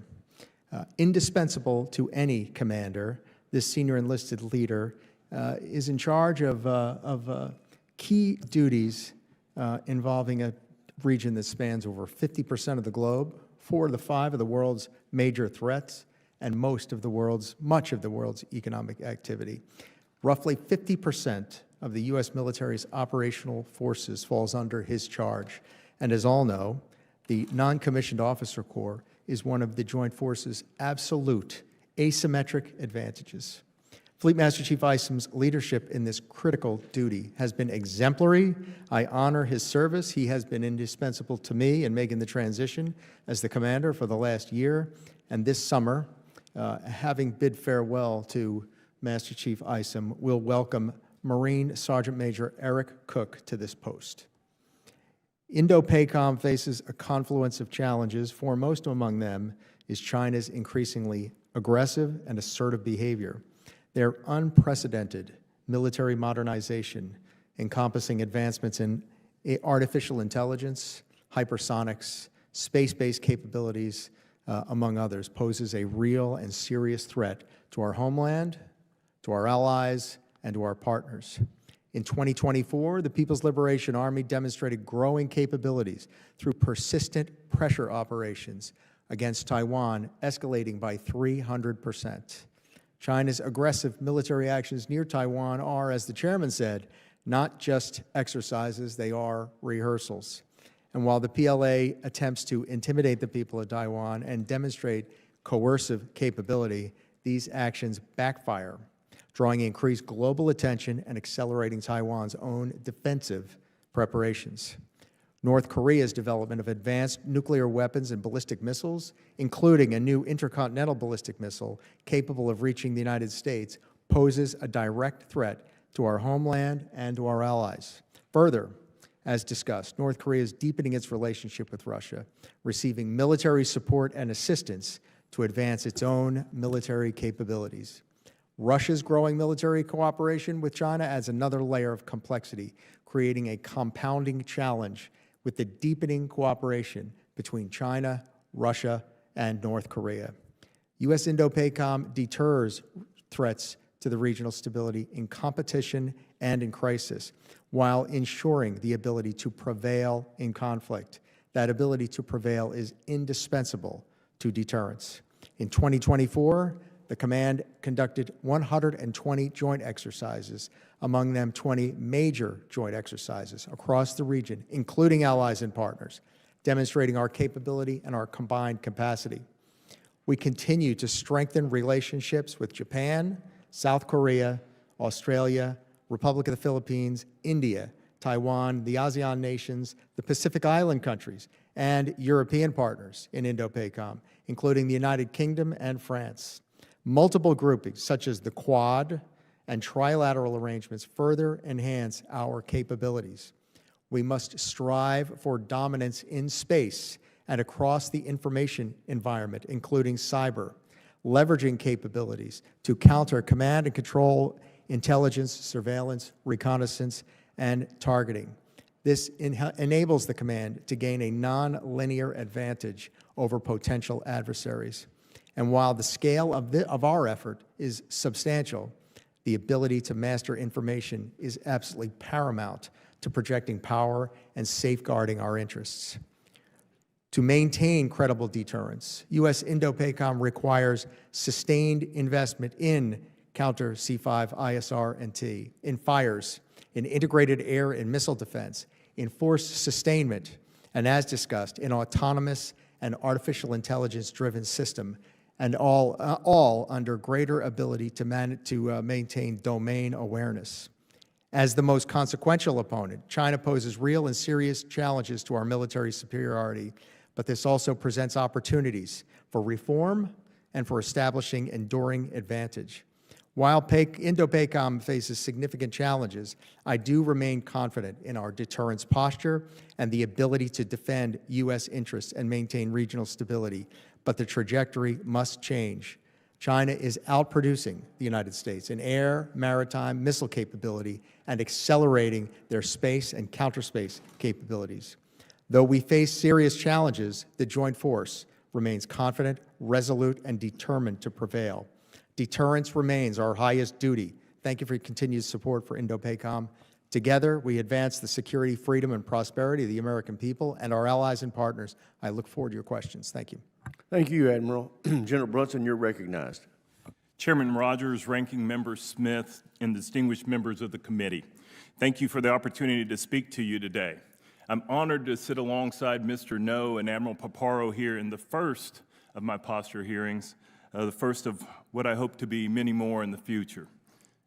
I would like to take a moment to thank you all for your continued and steadfast leadership and support to service members, the civilians that serve alongside us and their families. I'd also like to thank you especially for your continued assistance to those soldiers, sailors, airmen, Marines, and Guardians who are serving in Korea. I'd be remiss if I failed to recognize and give my condolences publicly to the family of a Republic of Korea Special Operations soldier who lost his life in a free-fall parachute accident yesterday. It's a reminder that there is a high cost associated with wearing the cloth of our respective nations. In my career, every opportunity I've had to lead our nation's men and women has been an honor. And it's a privilege to serve alongside our allies, partners, and friends as we work together to further our shared interests, strengthen our ties, and further security, freedom, and prosperity in all our nations. The Korean Peninsula is directly linked to the national interest of the United States. What happens in this vital region has a direct impact on American families, businesses, and our nation's future. For over 75 years, we've invested our national treasure in the region. Northeast Asia is a region critical to U.S. national security and a region where recent authoritarian collusion between China, Russia, the Democratic People's Republic of Korea, and Iran has intensified. It's a region of emergent challenges. However, there are also undeniable opportunities. Because our interconnected world grows closer and closer, any military actions that would occur on the Korean Peninsula would have worldwide and potentially global impacts. One of the things that we're looking at presently is an ability to continue to partner alongside others like those in UN Command, those 18 nations that make up that command, to continue to build partnerships which will strengthen not only our capacity in the region, but also be an indicator of our resolve therein. In 2024, DPRK focused on advancing their cruise missile and hypersonic glide vehicle research and development programs, launching some 47 ballistic missiles with one failed satellite launch attempt. Kim Jong-un also had 2 highly publicized visits to his nuclear sites, clearly conveying an intent to advance his nuclear weapons capabilities. Over the past year and a half, DPRK has exported munitions and troop support to Russia, demonstrating an ability to not only provide for another conflict, but to continue advancing their domestic capabilities. In the coming year, we expect DPRK to further develop hypersonic and multiple independently targetable reentry vehicle, MIRV, capabilities to complete his 8th Party Congress goals. At present, he's sitting at 5 of 7 obtained. Kim Jong-un's leadership has shifted from focus on reunification to declaring his own sovereignty. This change is evidenced by the hardening of the southern border, the rejection of reunification discussions, and the destruction of reunification monuments and buildings along the joint security area. DPRK continues to build its nuclear weapons program and boasts a Russian equipment-augmented, modernized military force of over 1.3 million personnel. To contrast that, I would like to mention the ROC U.S.-Japan alliance. Our trilateral efforts, along with those other nations within the United Nations Command, have woven together an integrated regional defense posture. Together, we've achieved new levels of interoperability and theater-wide combined joint all-domain exercises and training. Our presence in Korea demonstrates American strength. It imposes cost and deters military aggression by our adversaries.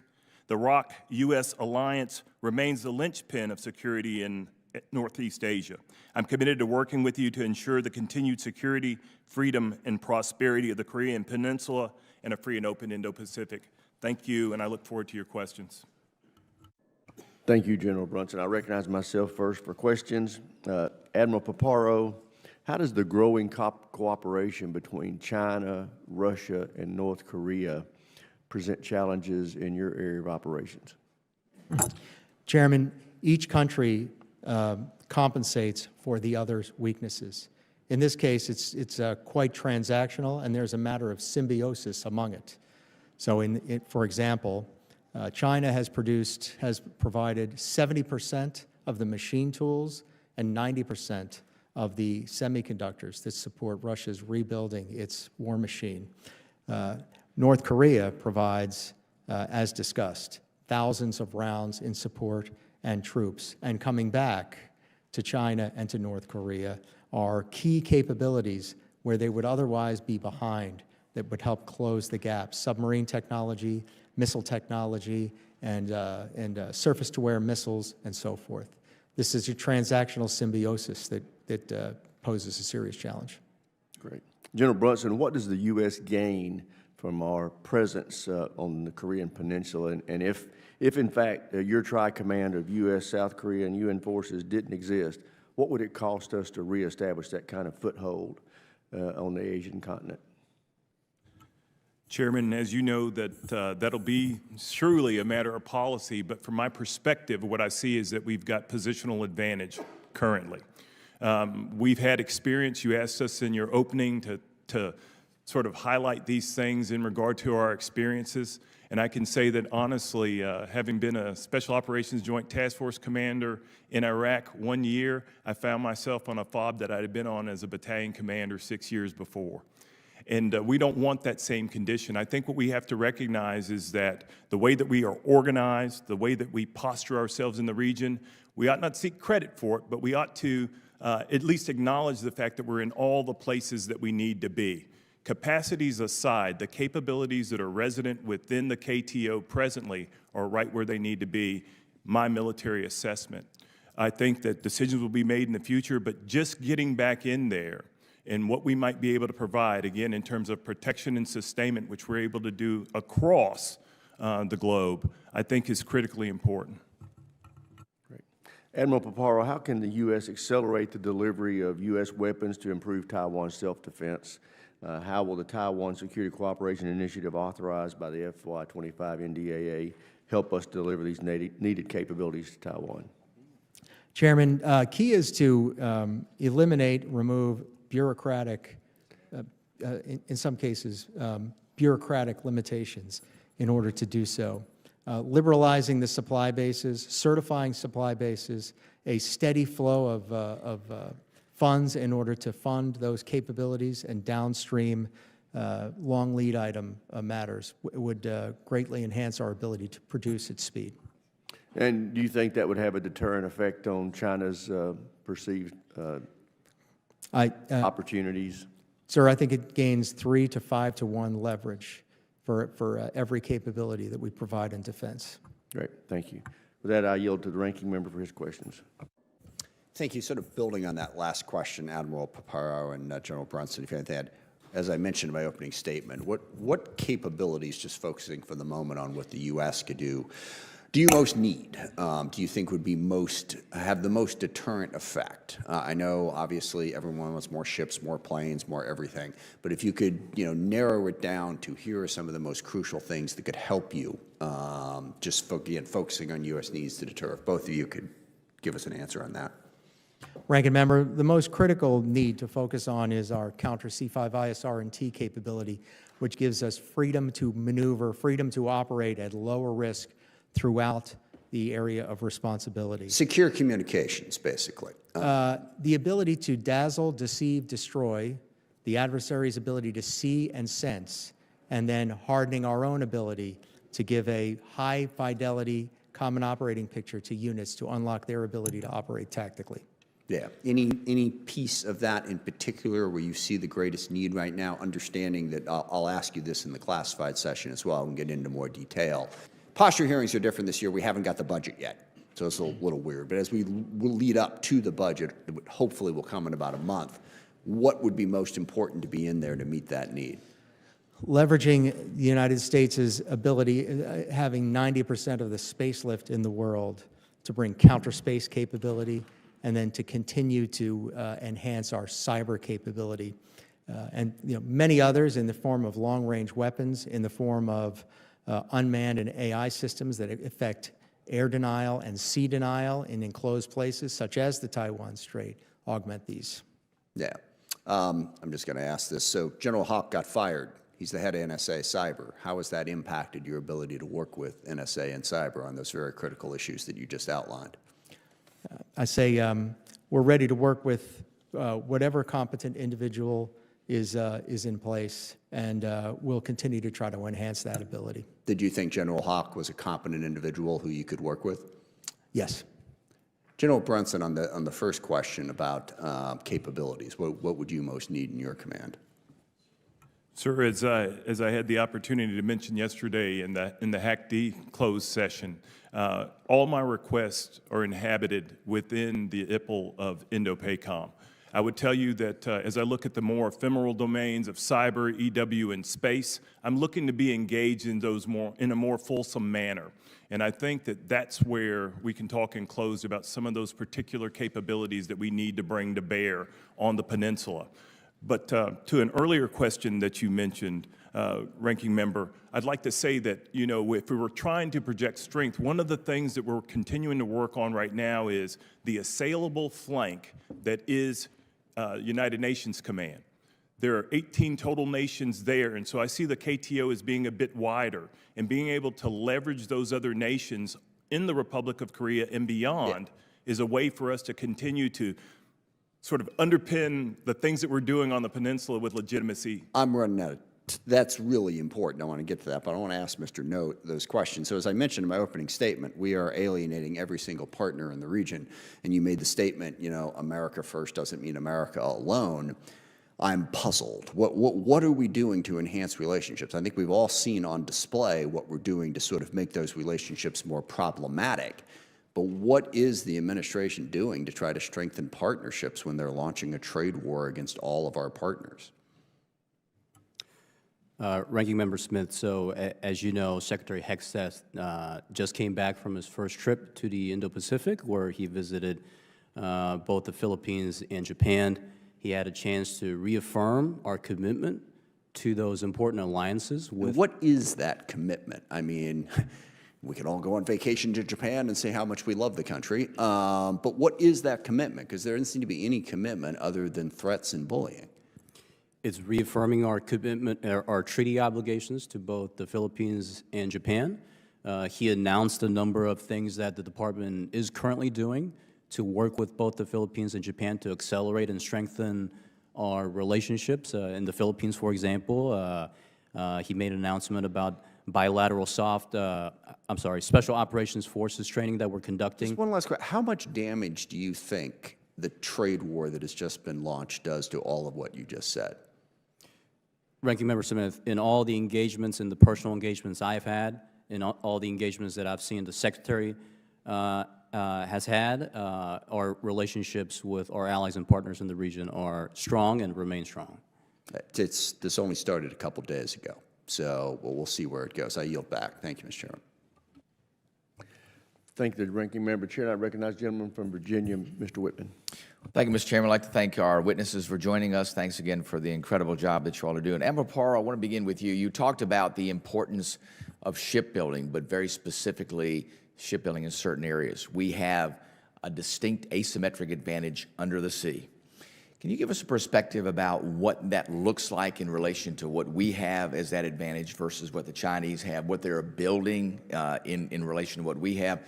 Secondly, too, is that we know that the Marine Corps is going to be the stand-in force there in the Indo-Pacific. They're going to be the tip of the spear, have that ability to make sure that they're the crisis response team.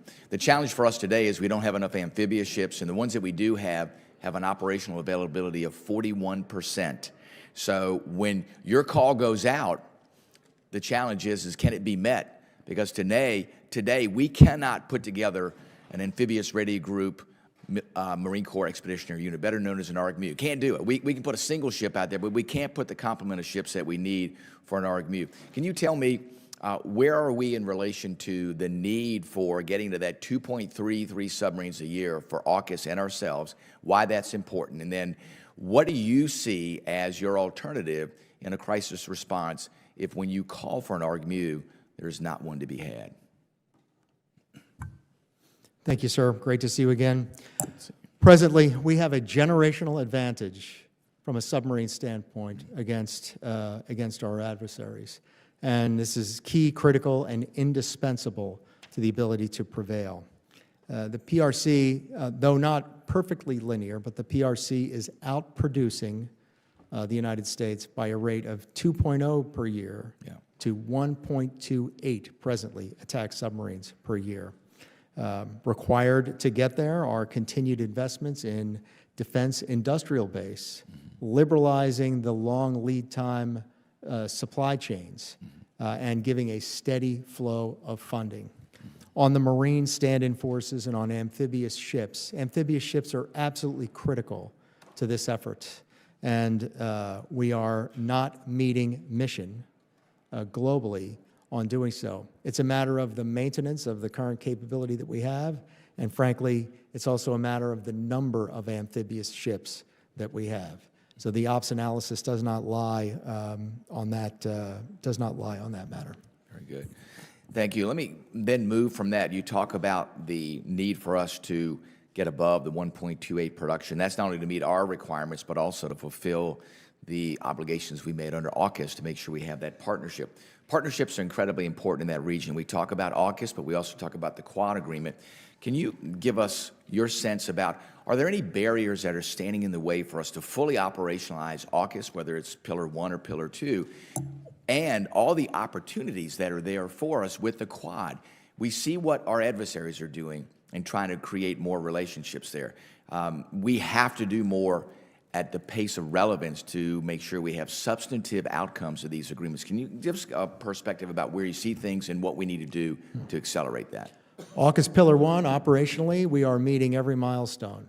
The biggest risk driver to AUKUS Pillar 1 is getting to that production rate by the time that Australia purchases its own Virginia-class submarine. That is the greatest barrier that I see right now, presently. On Pillar 2, the other capabilities, missiles and unmanned and cyber. On this case, the biggest barrier are barriers to our administrative and bureaucratic barriers to co-production. Co-production among our partners, not just our AUKUS partners, but all of our partners, would greatly enhance our missile magazines for all of us. Would you say that ITAR currently has been modified enough to open the door for Pillar 2? Because I know as we talk to the Australians, they are not very happy with still the impediments with ITAR. I would agree with them. Okay, very good. Let me ask, are there other ways that we can get the most out of technological cooperation with our friends, not just there with AUKUS, but also with the Quad, where there's great opportunities with India and more opportunities with Japan? Give us your perspective on that. Yes, that multilateral, India, Japan, the United States, and Australia, that is critical and it's growing. And we've seen some progress also with co-production among us, and we see some progress on exercises.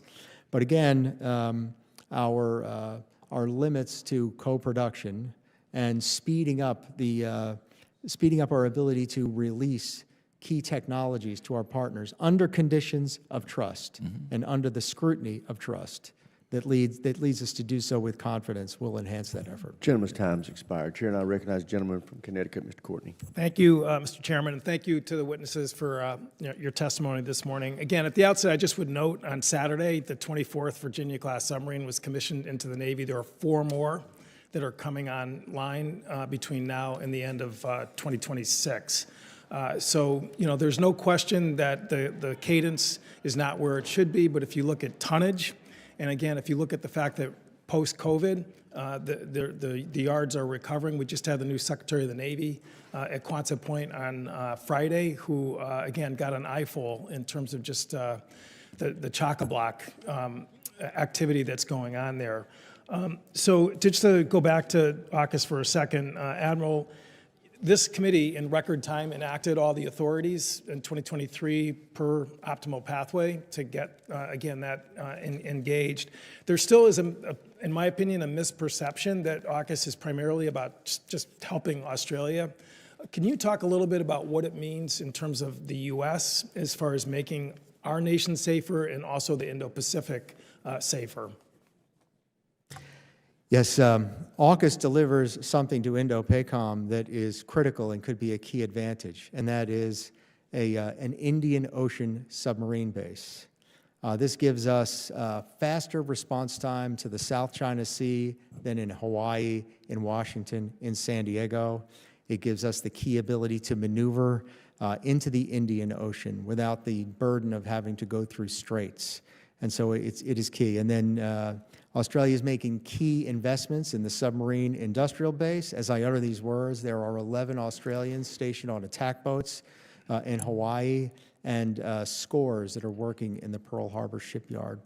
These are just but a few of their contributions. And again, the plan is also to have the rotation of Virginia's starting in 2027, I believe, in Henderson in Western Australia, which again, they are making huge investments in terms of the infrastructure that's necessary for that effort. One of the authorities, Mr. No, that we enacted vis-a-vis AUKUS was we had to actually pass a law to allow Australia to invest $3 billion into our industrial base. It was such a novel, extraordinary component of the optimal pathway that we actually, as I said, had to change the Treasury Department's rules to accept that money. As you, I think, should know, the defense minister from Australia, in his visit with Mr. Hegseth, brought the first check for $500 million, which was deposited in the U.S. Treasury. And to follow up Mr. Smith's question regarding the trade war that's happening right now, Australia has a free trade agreement with the U.S. There are 0 tariffs on U.S. goods that come into Australia. As Adam said, there's a 2-to-1 trade surplus from the U.S. into Australia. They're putting money into our industrial base, and yet we are tariffing Australia at the same level as the country of Iran. And I will tell you that, maybe you've had sort of conversations where this hasn't come up.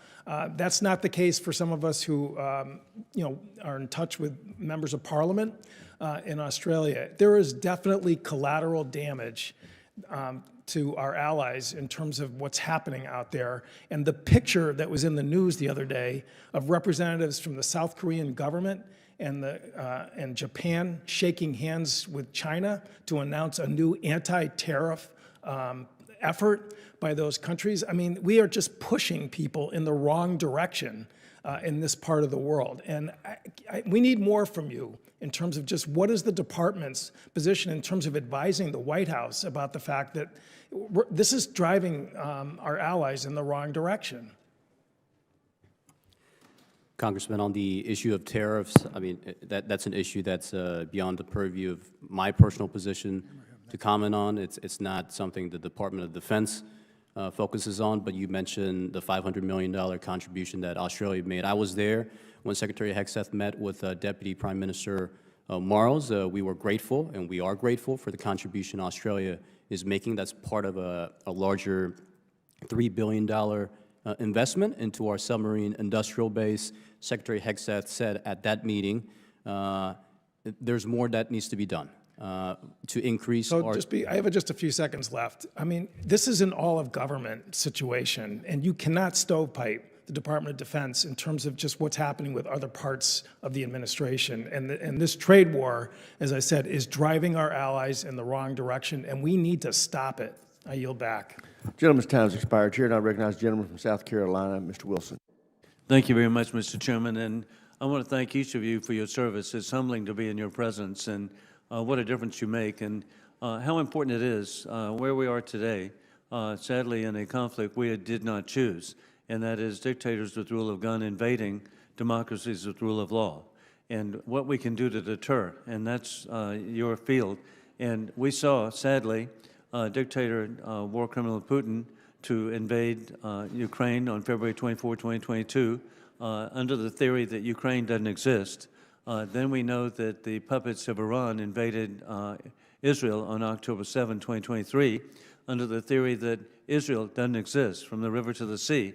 But it's just so important that we be as strong as we can for peace through strength to deter the Chinese Communist Party that claims, of course, Taiwan does not exist. There's a parallel there, and it's before us, and so what you're doing is just so important. And with that in mind, I want to thank all of you for your service, and I had the opportunity last year to have my third visit in the Republic of Korea to visit at Camp Humphreys. What a world-class facility that is. I was there when the groundbreaking occurred, and then to go back and see this facility, a $10.8 billion investment, 90% paid for by the very appreciative people of the Republic of Korea. And the American people need to know that nearly almost $10 billion was spent by the people of Korea to appreciate having an American presence there, which is a deterrence to the maniac that's in charge of Pyongyang.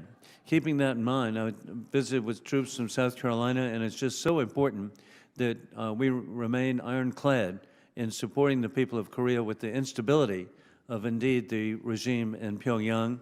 And we have 28,000 troops in Korea, and the message of that is to protect Korea, of course, but Japan, all of our interests in the Pacific, which are so critical.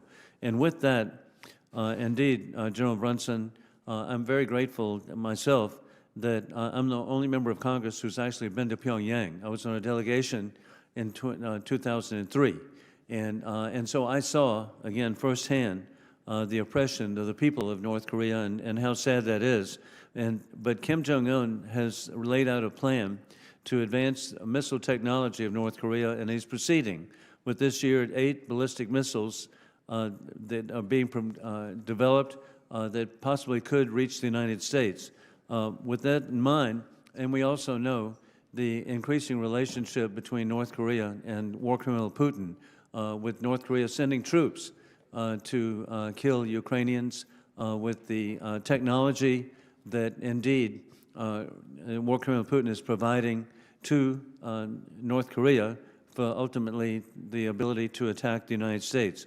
With this in mind and the strengthening ties with war criminal Putin and the Chinese Communist Party, General, what actions can we take to minimize the risk? Congressman, thank you for the question. As a son of a Sergeant Major retired from Manning, South Carolina, I appreciate this question today. The first thing I'd like to say is that the Korean people are incredibly resilient, as noted in the constitutional crisis that was occurring recently, now resolved. Expect a new presidential election on the 3rd of June. They also provide for us, as you mentioned, an environment wherein we can build readiness across the joint force. And I've seen that in the short 90 days that I've been in command, whether it be Marines coming or a carrier strike group coming to the peninsula.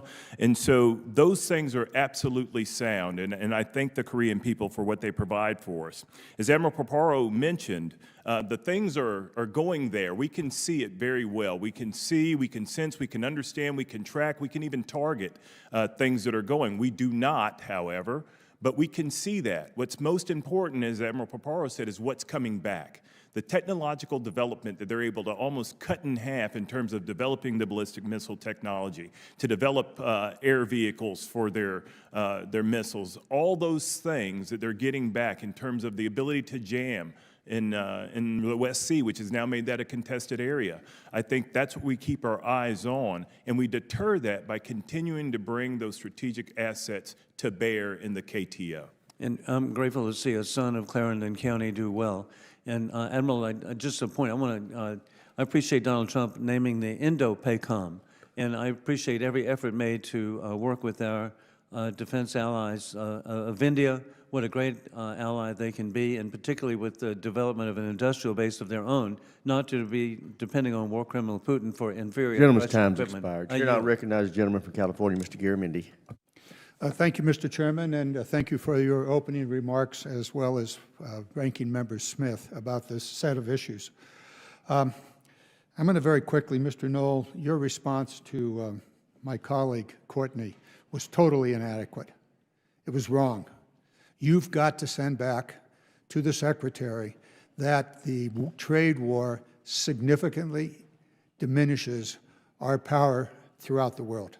To do anything other than to send that message back is simply a dereliction of your duties as an acting Assistant Secretary. So be aware. Last night, it appears as though Trump's tariff war seems to be, at least in part, a gambit to open negotiations with individual countries. His message last night to the Republican conference was to open those negotiations with this message: kiss my ass. You might ask the Secretary, just how well will that work in maintaining good relationships that are absolutely essential in the Pacific? Don't expect a response, but I expect you to do your job.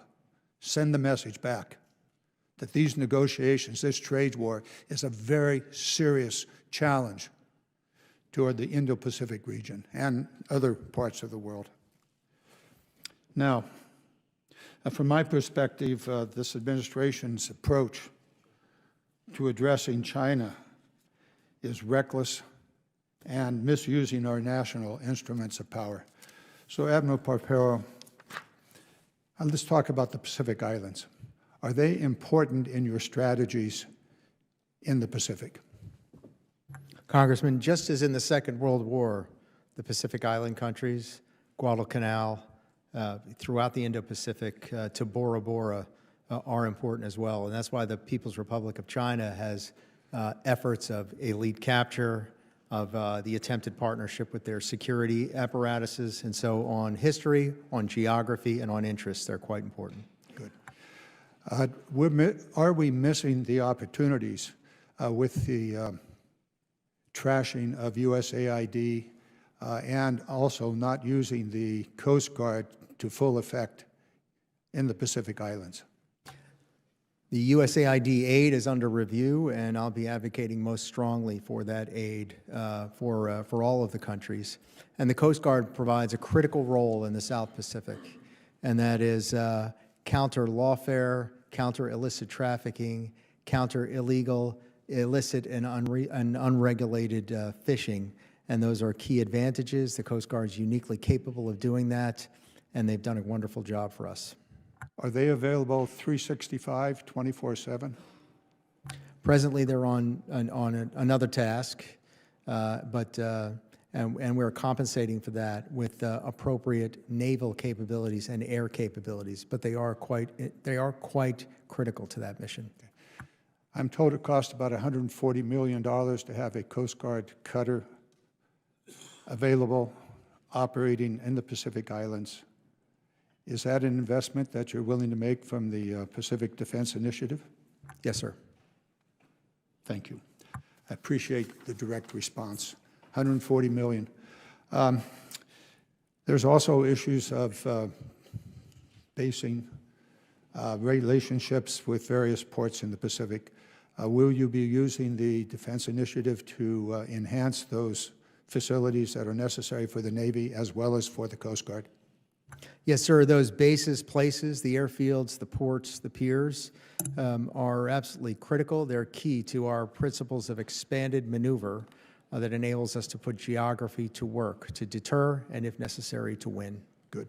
I don't think I'll go back to the fact that we are imposing tariffs on islands that do not have any exports to the United States, but that's another silly, sloppy piece of work that the administration is doing with regard to the tariff issue. I want to spend a few moments on logistics. The support of the Navy, some of this came up with the military ships, the amphibs. Could you talk to us about the necessity of TRANSCOM and non-kinetic ships providing support in the Pacific? The combat I logistics. think we're going to take that in writing. My time has expired. Thank you, sir. Thank you very much. Thank the gentleman. Chair now recognizes the gentleman from Tennessee, Dr. Desjardins. Thank you, Chairman. Admiral Paparo, good to see you. You noted that PLA activity around Taiwan jumped 300% last year, including what you described as dress rehearsals for potential invasion. What indicators are you watching most closely to assess whether those rehearsals are moving towards actual preparations for imminent conflict? We watch the transloading of equipment, of personnel, of ordnance. We look deeper into some of the non-military instruments of national power for the People's Republic of China in order to gain back strategic and operational warning to give us early leverage to position a force to respond to conflict. Okay. And you've spoken publicly about Hellscape plan to deter invasions through unmanned systems, and you were very generous with your time on Codell Kelly in February at your headquarters in laying that out in great detail. In open source, can you walk us through how this fits into your broader deterrence framework and how we're helping ensure Taiwan is investing in the right capabilities to make this concept viable? Yes, sir. As discussed in the Black Sea, there are spaces where the force need not gain air superiority or maritime superiority, but just deny it to the other at low human cost. And this is the essence of Hellscape: undersea, unmanned undersea vehicles, unmanned surface vehicles, unmanned air systems, and loitering munitions. Summing those, operating them within one common command and control framework to be able to put them to that best use. And Taiwan, for that matter, is also making those investments, and those investments are and must be aligned to the investments that we're making. Good, thank you. And Admiral, last week the U.S. and Chinese military officials held their first working-level maritime security talks since the start of this administration. Can you update the committee on how these conversations went and how you see their value in the current environment? Both sides were very direct. They were conducted professionally, and we lodged several inputs into the discussions about unsafe, unprofessional behavior, the deployment of flares in front of our partner nations' vehicles and I should say aircraft, dangerous maneuvers around ships. And it's an important dialogue that we had, and I feel confident that the People's Republic of China caught the message. Okay. And you touched on this briefly with Mr. Whitman, but just a little deeper dive. We often hear that alliances are our asymmetric advantage, and I agree with that in principle. But how do we ensure that those relationships remain net contributors to deterrence rather than creating dependencies? And what have you already seen that you would like to see over the next year or two that would signal they're stepping up in the face of the PLA threat? Greater investment in their own defense from a standpoint of percentage of their GDP, their gross domestic product, as an indicator, acquiring the right systems that are interoperable among all of the partners. And of course, there's Australia's historic investment in AUKUS and the United Kingdom, I might also add. There's Japan's investment and a counter-strike capability with the acquisition of 400 Tomahawk land attack missiles. These are some of the examples of how this is operationalized. Are there gaps that we still need to fill to close and make those efforts more strategically impactful? There are always gaps because we're never satisfied with how ready we are. But yes, we have to speed up our ability to co-produce capabilities. We have to speed up the bureaucratic barriers to executing those faster, and we must reform the industrial base so that those capabilities deliver on time. Thank you, sir. And with that, I'll yield back.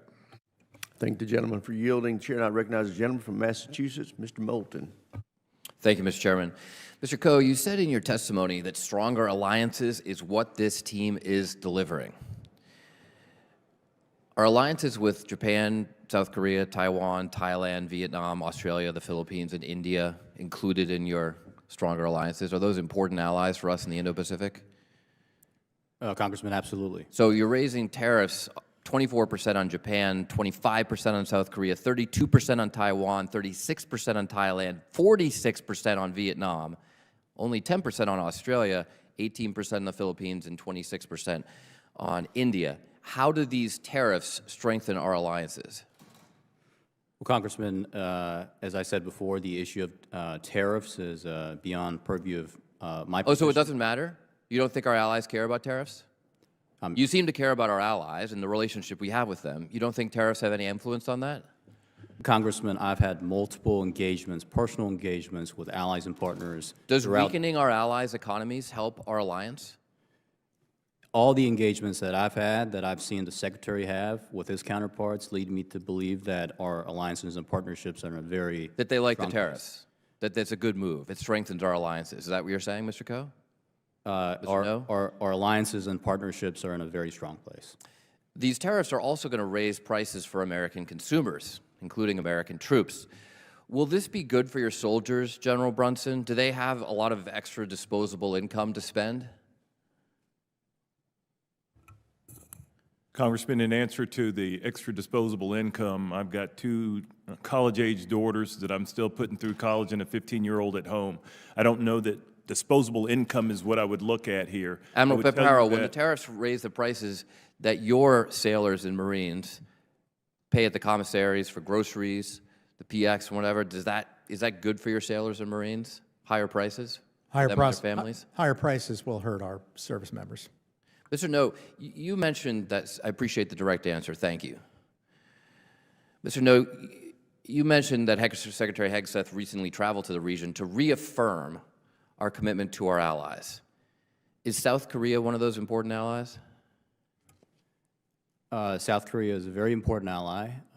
In his call several weeks ago with the... So I wonder if the reason why you have to reaffirm those alliances is because of this trade war the President has started. But regardless of that, can you explain how pulling out Patriot batteries from South Korea demonstrates that commitment?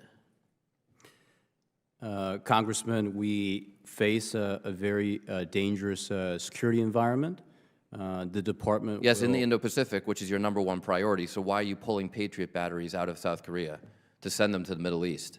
I thought that China was the pacing threat. Well, do you disagree with that? Congressman, the department will continue to address threats as... General Brunson, is it helpful to you in South Korea and your alliance with the South Koreans to pull out a Patriot battery? Congressman, if I could be given just a second to explain the way we handled that. No, I don't want to know. I just want to know if it's helpful or not. I don't want an explanation. I just want an answer. And it would be helpful if you could give direct answers like Admiral Paparo. Admiral Paparo, back to you. I recently heard from a commanding officer under your command expressing frustration and disgust over Secretary Hegseth's illegal disclosure of top-secret targeting information detailing when American pilots would be over enemy territory on an unclassified platform that we know is targeted by our adversaries, including China. I've never heard from this commander about an issue like this before. He seemed concerned about the example that this sets for our troops. You have to make rapid operational decisions. Do you use signal chats to discuss operational plans and other classified information? No, Congressman. Do you allow sailors under your command to keep their jobs when they knowingly disclose classified information? No, sir. Do you criminally prosecute people under your command who knowingly, illegally disclose top-secret information upon which the lives of our pilots depend? We would if we encountered that. Do you allow your sailors and Marines to drink on the job? No, sir. Admiral Paparo, I assume you expect accountability from your commander. Secretary Hegseth said accountability is back at DOD. When you instill accountability in your subordinates, do you advise them to lie about the disclosure of classified information? No, sir, I expect integrity. Mr. No, you talked about restoring the warrior ethos. Is part of the warrior ethos disclosing top-secret information and then lying about doing so? Yes or no? Is that part of the warrior ethos? You were in the Army. Is that what the Army taught you? Congressman, there's Yes or no? Did the Army teach you that, Mr. Nick? Gentleman's time's expired. Chair, and I recognize the gentleman from Mississippi. My guess is no. Mr. Kelly. It's unfortunate that this committee, which has always been bipartisan, this is a Ways and Means tariffs and those things, but I'm going to address some. Is being a weak and feckless leader, does that make you more respected by your allies and partners? And I don't expect an answer, but I can tell you we lived through 4 years of a weak and feckless and non-existent leader. And I'm trying to remember whether or not Russia invaded Ukraine under President Trump or whether he invaded under a weak and feckless Biden. I'm trying to remember over the last 4 years whether China has become more aggressive or less aggressive, and I know for a fact that they've become more aggressive because weakness invites bullies to attack. I'll talk about tariffs just a little bit. Is appeasement giving everyone everything that they want at your expense? That is not a partnership. That is not a partnership. I'm reminded in 2017 when President Trump said NATO needs to pay their 2% fair share. And I remember the same kind of reactions across the aisle. Oh my God, how dare we ask our allies? They're going to hate us. They're going to get away. But if you look back now, they have increased their ability to defend themselves and to help us defend them in NATO. I will tell you that tariffs being taken advantage of is not how we become strong leaders in the community. Giving your kids everything they want is not good parenting. It is not about likability. It is about respect. And so with that said, Admiral Paparo, in the Indo-Pacific, is arguably the most consequential theater of this century, specifically as it pertains to fuel, both in the air and on the sea. Are there gaps, or are there things that we can do as far as air and sea in fuel delivery?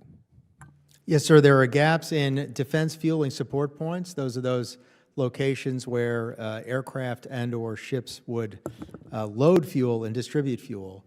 There are shortfalls in our tanker fleet in keeping enough fuel in the case of a contingency, and there are gaps in the combat logistics force in order to sustain the force. And I'd like to work with the committee to identify those gaps. And Admiral Paparo, we've talked about USAID, but another strength that we have is our state partnership program, where our National Guards partner with allies and partners. In Indo-Pacific, are there any of those that are valuable, or are there places where we need new ones? Every one is highly valuable, sir, and indispensable to our capability. They build long-lasting relationships and the continuity of the training that we execute. I will tell you, there are no gaps partner to partner because of just because of the good faith of the state partners and the good faith of the National Guard Bureau that assigns those. But there's always room for improvement everywhere, because we can never be satisfied with good enough. We must also always strive for excellence.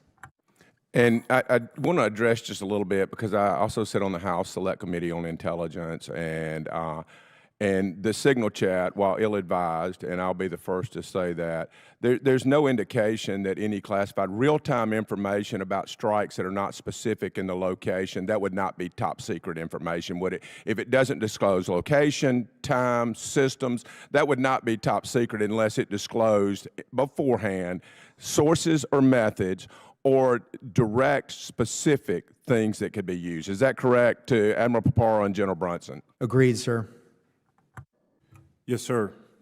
And Mr. No, you've had a lot of hard questions, and I hate to put y'all, listen, y'all are the Secretary, y'all work for the Department of Defense, not the Department of Commerce or for the Ways and Means Committee and tariffs. But I want to ask you, relationships, Mr. No, when we're looking for strength of partnerships and alliances, are we looking at someone who just takes everything we give them and gets mad when we want something back? Or are we looking for mutually beneficial relationships with nations where we both can be more successful? Absolutely mutually beneficial relationships, Congressman. And do you agree, under the Trump administration, the last time and this time also, that he is striving to build relationships that are duly help both sides, not just one side of the equation, their side? Absolutely, Congressman. Okay, with that, I yield back, Mr. Chairman. Thank the gentleman. Chair now recognizes the gentlelady from Pennsylvania, Ms. Houlihan. Thank you very much for the conversation. Admiral Paparo, I read that you went to Villanova University, which is just down the road from my district. And I want to, actually don't even need to probably draw your attention to the recent earthquake in Myanmar. And some of the conversation earlier in our hearing talked about USAID, and the earthquake in Myanmar has claimed at least 2,000 lives that we know of, and the U.S. was very noticeably absent in terms of our response from USAID. No USAID presence, no visible coordination or relief efforts, even as China and Russia, in fact, stepped in to rescue people, children, and elderly from collapsing buildings. Given that recent earthquake in Myanmar and the most likely fact that there will be other sorts of natural disasters such as these and some that are not natural, what should the DoD be doing? How does this impact our strategic posture in the Indo-Pacific region? Should the DoD have a posture in place in the absence of USAID to help provide resources in disasters such as these? Congresswoman, thank you, and thank you for the recognition of our home state.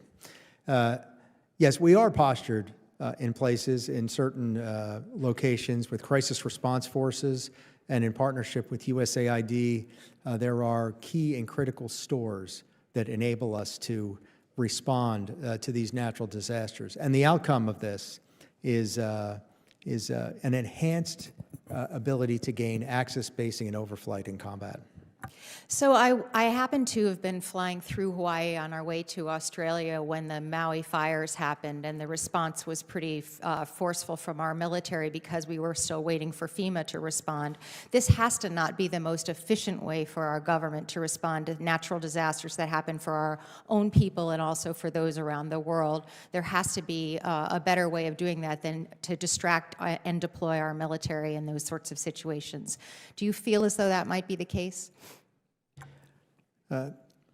As we do defense support to civil authorities stateside, and as we do humanitarian assistance, disaster relief, the military is frequently a key and critical partner to our other government agencies to deliver this at first. But then as the aid organizations step in, we execute a graceful transfer of those capabilities to get back on our primary mission of deterrence. In many ways, I feel as though we're sort of inviting our adversaries into the region to take that place. Of course, the military will still be there. We still are America, and we still care. But do you believe that we're also increasing the possibility of influence in the region from places like China? The People's Republic of China sees these opportunities, and they seize them. My final, or my second to last question is for General Brunson. I'm going to quote an article from April 3rd from military.com titled, "Army Planners Are Weighing Force Reductions of Up to 90,000 Active Duty Soldiers." Are you aware of this article? No, ma'am, I'm not. I would love to introduce that, and if that's okay for the record. Without objection, so ordered. It says that the military Army planners are weighing reductions as a result of Secretary Hegseth's requirement to find 8% cuts. To your knowledge, the picture is actually of a live fire exercise in Indonesia, so it's specific to the conversation that we're having today.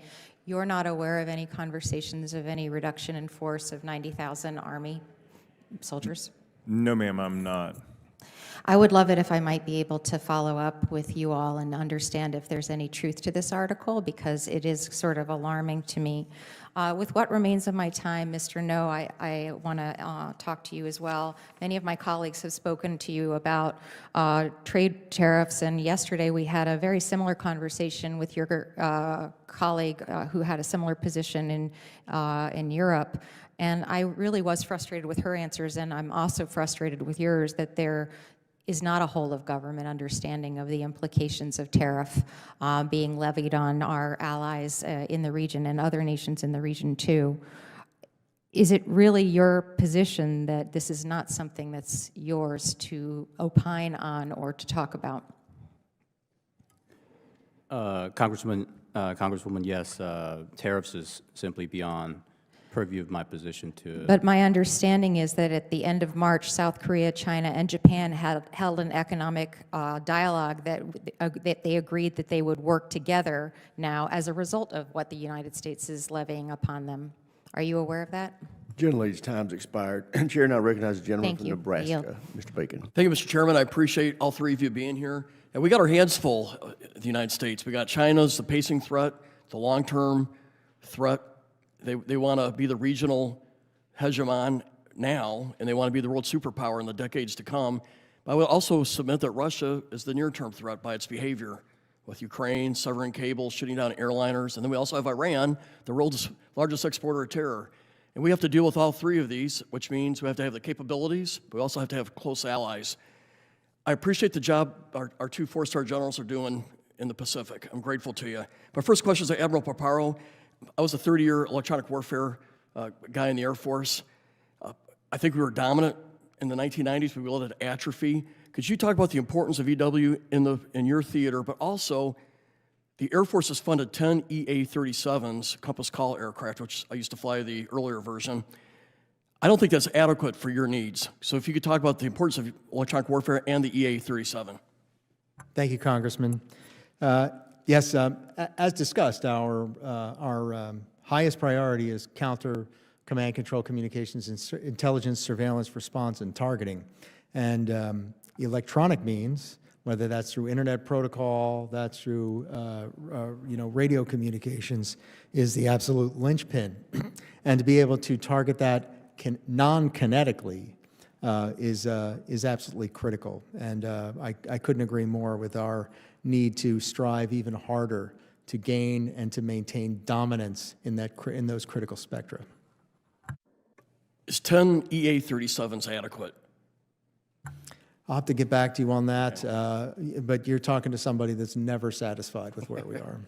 Well, I have had some access to studies that I think PACOM needs 21, so I'd like to make sure we can fund more Compass Call aircraft so you have those capabilities. I was going to talk to you about attack submarines, but you've already done that, so let me pivot to the Ohio-class SSGN. So they're aging out, they're going to be deactivated at 600 Tomahawks. And when I visited with you in February, you were also pointing out some of the cruisers that were going to be deactivated. So can you talk about the gap that we're starting to build here and the impacts of losing these submarines and cruisers? Yes, sir. Having quantity of vessels that can impose costs. I'm probably quoting the wrong guy, but quantity has a quality all its own. And so to the extent that our capability decreases, that's bad for us. General Brunson, a question for you. Can you talk a little about why is North Korea sending thousands of troops to Russia, and how do you think they're benefiting from this? Yes, Congressman. So one of the reasons is it helps them to circumvent the normal course of business and sanctions that exist on them presently. It allows them to get around some of that because there is material that's coming back to the Democratic People's Republic of Korea. They're also able to get a technological boost, if you will, on things that they are seeking to develop. It's cutting their development time in half. They're also receiving some material that we can talk about in the closed session that is causing us some problems in the operating environment currently. I'll come back to the attack submarines since it was already touched on. We've been producing about one a year right now. What's your take on that, Admiral Paparo?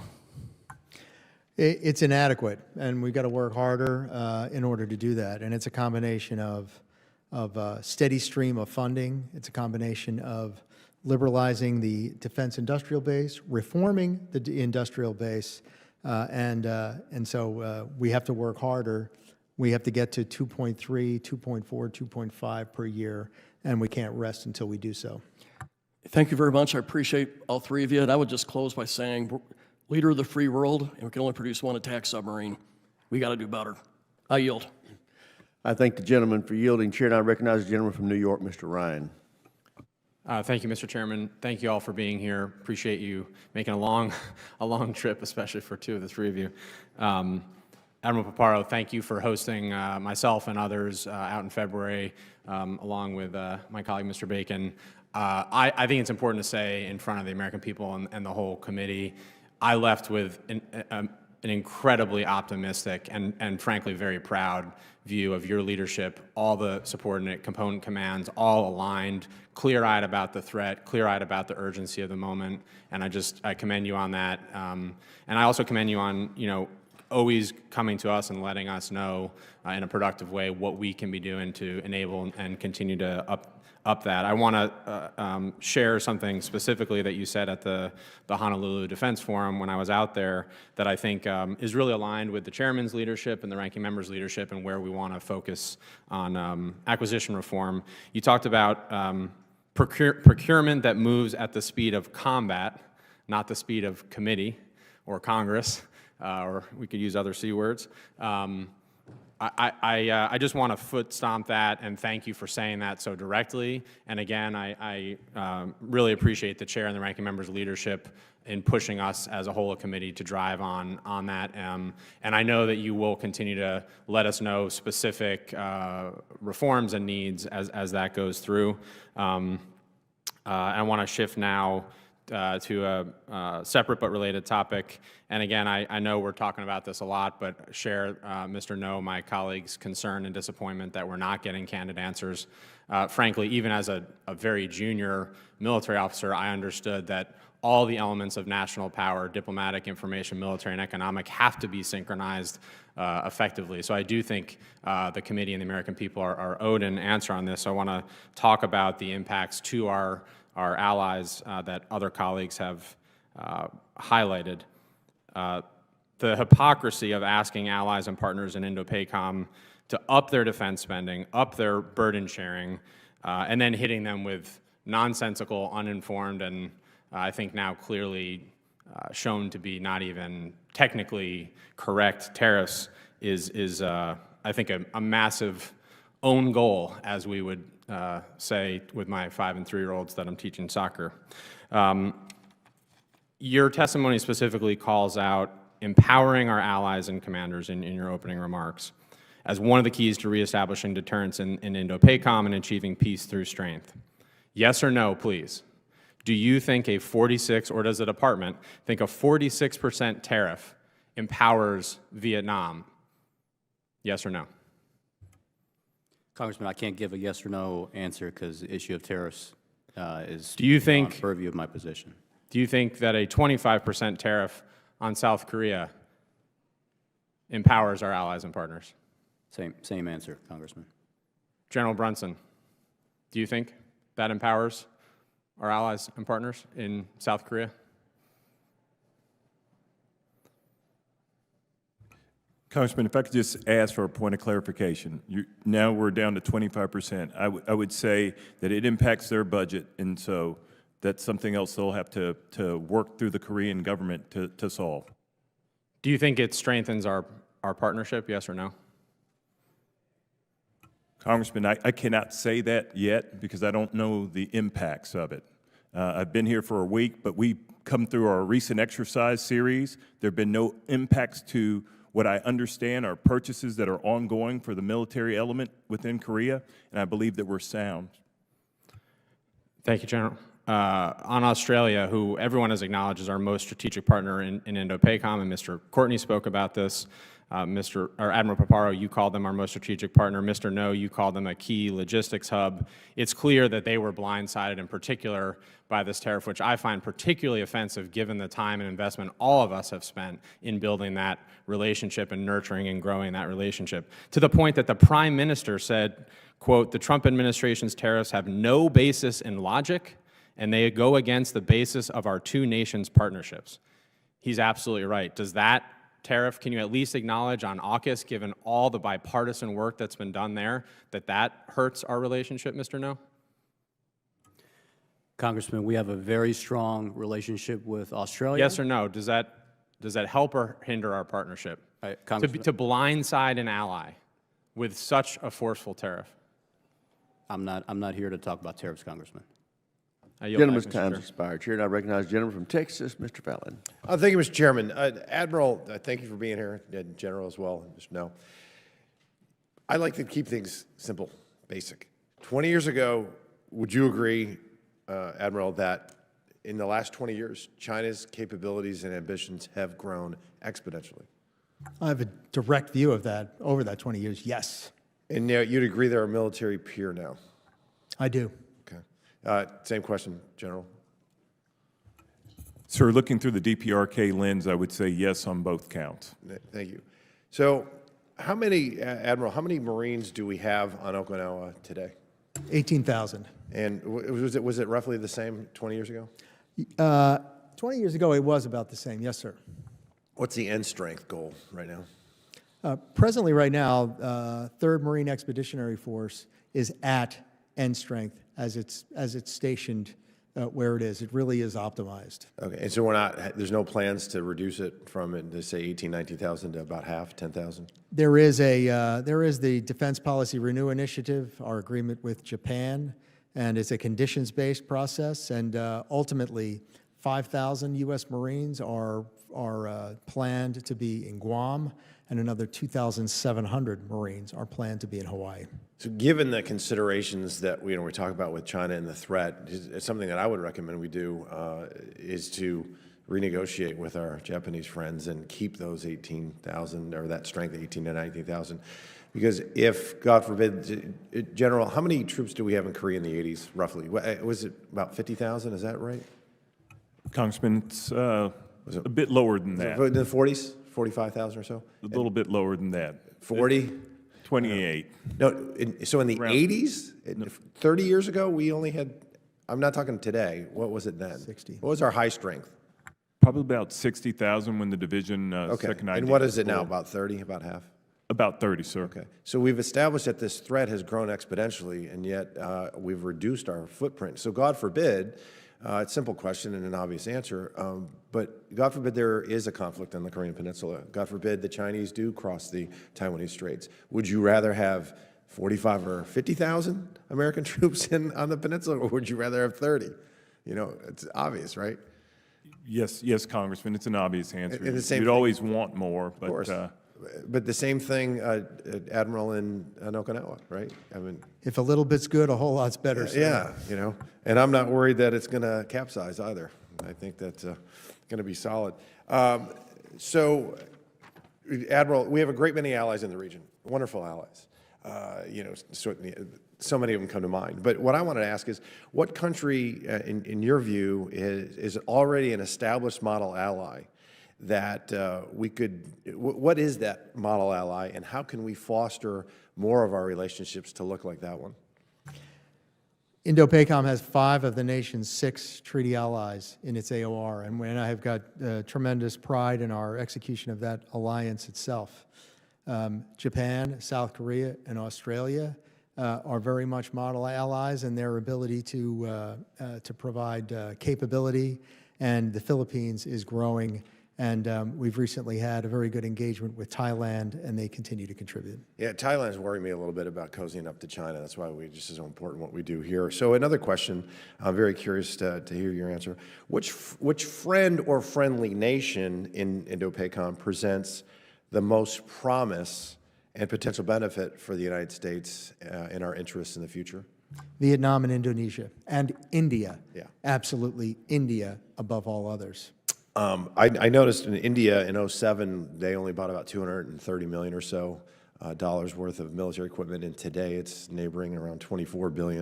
And it's very promising, but they're still playing with the Russians. And I get why, legacy systems and such, but they're still buying more from Russia. So we really do need to do, what do you think we can do to pull India more towards our sphere, if you will?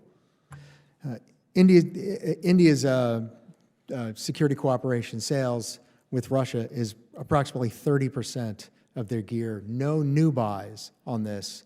It's all buys to maintain the vestigial equipment that they had with India. They'll continue to treasure their non-aligned status, but they'll move more and more in partnership with the United States and the other market democracies as we move forward. And just for the record, Mr. Chairman, I really hope that we do increase our footprint on the Korean Peninsula and in Okinawa. I think it's strategically important and vital, and I yield back. Thank you. Thank the gentleman. Chair now recognizes the gentlelady from Hawaii, Ms. Takuda. Thank you, Mr. Chair. Section 356 of last year's NDAA directed the Department of Defense to establish an advanced manufacturing facility to support submarine shipbuilding and the broader defense industrial base in the Indo-Pacific. I was proud to help secure this provision, and I'm keen to better understand how the department is implementing it. Admiral Paparo, as a primary user of this advanced manufacturing program, how does it support your requirement as the combatant commander? And how are you providing direction to the services and other entities to guide ongoing efforts related to advanced manufacturing in Hawaii to best support your needs? Aloha, Congresswoman. Good to see you. Good to see you. We are implementing, in partnership with Hawaii Community College and at Wheeler Airfield and Schofield Barracks, to bring additive manufacturing in order to gain as much leverage as we can on the ability on scene to provide replacement capabilities, replacement parts, and to speed up our supply chains. We think this is a model everywhere, is to be at the point of need there. Greater investment in these capabilities, additive manufacturing aided by AI, is critical to us. I've made it a focus, as you know, having been on this mission for a good while.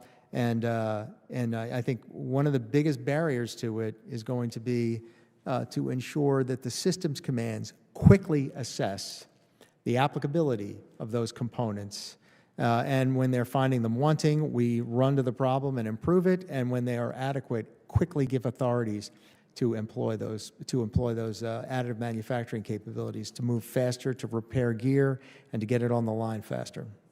Thank you, Admiral. I'm sure we'll have many more discussions on this. Right now, if I can pivot slightly a bit, Admiral, is it helpful to your work in the Indo-Pacific when our European allies support our deterrence in the Pacific, such as when Germany and France conducted Taiwan Strait transits last fall? It is, and I commend our European partners for having been especially robust in 2024. Thank you. And Mr. No, going back to the discussions about whether America First means America alone, Mr. No, does this administration agree that our European and NATO allies have an important role to play in the Indo-Pacific? Congresswoman, the department does believe they have a role. Is it an important role that they play, given that China is our pacing threat? It's an important role. However, the Secretary has asked our European partners to first and foremost prioritize European continental security, to do more for their own backyard, first and foremost. But we will so you see it in a bit of a siloed effect in terms of stick to your region. Admiral Paparo, do you think China is watching our commitment in Ukraine? Do you believe China is engaging in the European theater, not sticking to their own region? I believe just recently Ukraine captured 2 men of Chinese origin fighting for Russia. They did, and any success offensively in Europe will embolden the PRC in their own offensive ambitions. Clearly, we can't disentangle the theaters like perhaps some in the administration might think we can, and I would hope that the administration's comments and actions going forward would reflect the global impacts that what happens in Ukraine does matter in terms of our ability to safeguard the Indo-Pacific and provide stability there. I just want to, with the time I have remaining, go to another question. Transactional relationships don't work in defense. They don't. Whether you're talking about tariffs, as has been talked about today, or demanding increased burden for defense costs, it undermines trust, it undermines commitment, and our ability to withstand adversity going forward. The president has talked about providing our allies even with toned-down versions of aircrafts because they may not always be our allies. Now, this does not, to me, project confidence to people that we want to fight side by side us in the case of aggression. Admiral Paparo, does this kind of transactional relationship that is being projected and these statements being made about providing our allies with substandard aircraft or equipment, does this help or hurt us in the Indo-Pacific? Congresswoman, there are operational security requirements for those based on the ability of our partners to secure that information. We do our very best to get But do you feel, in the time I've remaining, that transactional relationships are a good foundation for defense partners in any region, especially the Indo-Pacific? You know my commitment to authentic relationships with our allies and partners. Thank you very much. Mr. Chair, I yield back. I thank the gentlelady for yielding. Chair now recognizes the gentleman from Guam, Mr. Moylan. Thank you, Mr. Chairman and Ranking Member. I'm happy to be here on such an important security hearing about my backyard in Indo-Pacific and the importance of Guam, where is my home, and to relay to our panel that we feel the pressures you do, we feel the stress, and we understand the threat from our adversities in this region, and I'm so happy you're there. I'm focusing on that because Guam is where our day begins. We are U.S. soil. We have many allies in the Indo-Pacific, and we're the closest body of land that the United States has to our allies. Allies are our friends, but Guam is USA, and we are family. So I appreciate your importance in making that interest number one for you folks. And part of that, as we grow, we know with the Marine Corps is building up on Guam with our Camp Ben Blas, and that agreement has gone since 2012, where the United States and Japan came together, where Japan made an investment. Would you have an idea of that investment amount that Japan made for that move from Okinawa to help build the Camp Ben Blas? I believe it's in the neighborhood of $3 billion. I'll also say, if I may, sir, half a day. Half a day. And your backyard is America's front yard in the homeland. Amen. Thank you. How about the investments that the United States has made thus far for the buildup of the Camp Ben Blas? I believe the majority of the burden has been borne by the Japanese. Okay, and we're still pumping in money to get the continuation of getting that built. And there's a great investment the island of Guam has done with our infrastructure, working closely to ensure that our power, our water, our roads are built to withstand all this movement coming into from Okinawa to Guam. The 9,000, as you mentioned, close to 5,000 Marines to facilitate being on Guam. It has a great impact on Guam's economy and our community, and we've been focusing on this since 2012 and up to the future, and we still got years to go for its completion. So the concern is, though, there has been made a comment by a senior military officer that says possibly the move from Marines going from Okinawa to Guam, we're going in the wrong direction. But we have already invested in the, since 2012 in the NDAA, this investment to happen. So Admiral Paparo, the Department of Defense, do you feel they are still committed to the agreement of the Marine forces to move from Okinawa to Guam? Congressman, the DPRI, the Defense Policy Review Initiative, remains the program of record, and we are committed to executing it in a conditions-based manner. Thank you, Admiral. In addition to all this investment with moving the Marines from Okinawa to Guam, we also have other natural disasters that has happened. Specifically in 2023, we had Typhoon Mawar, where we causing nearly $43 billion in damage to our island. One of the major things that was damaged also, and is one storm away from being completely destroyed, is the glass breakwater.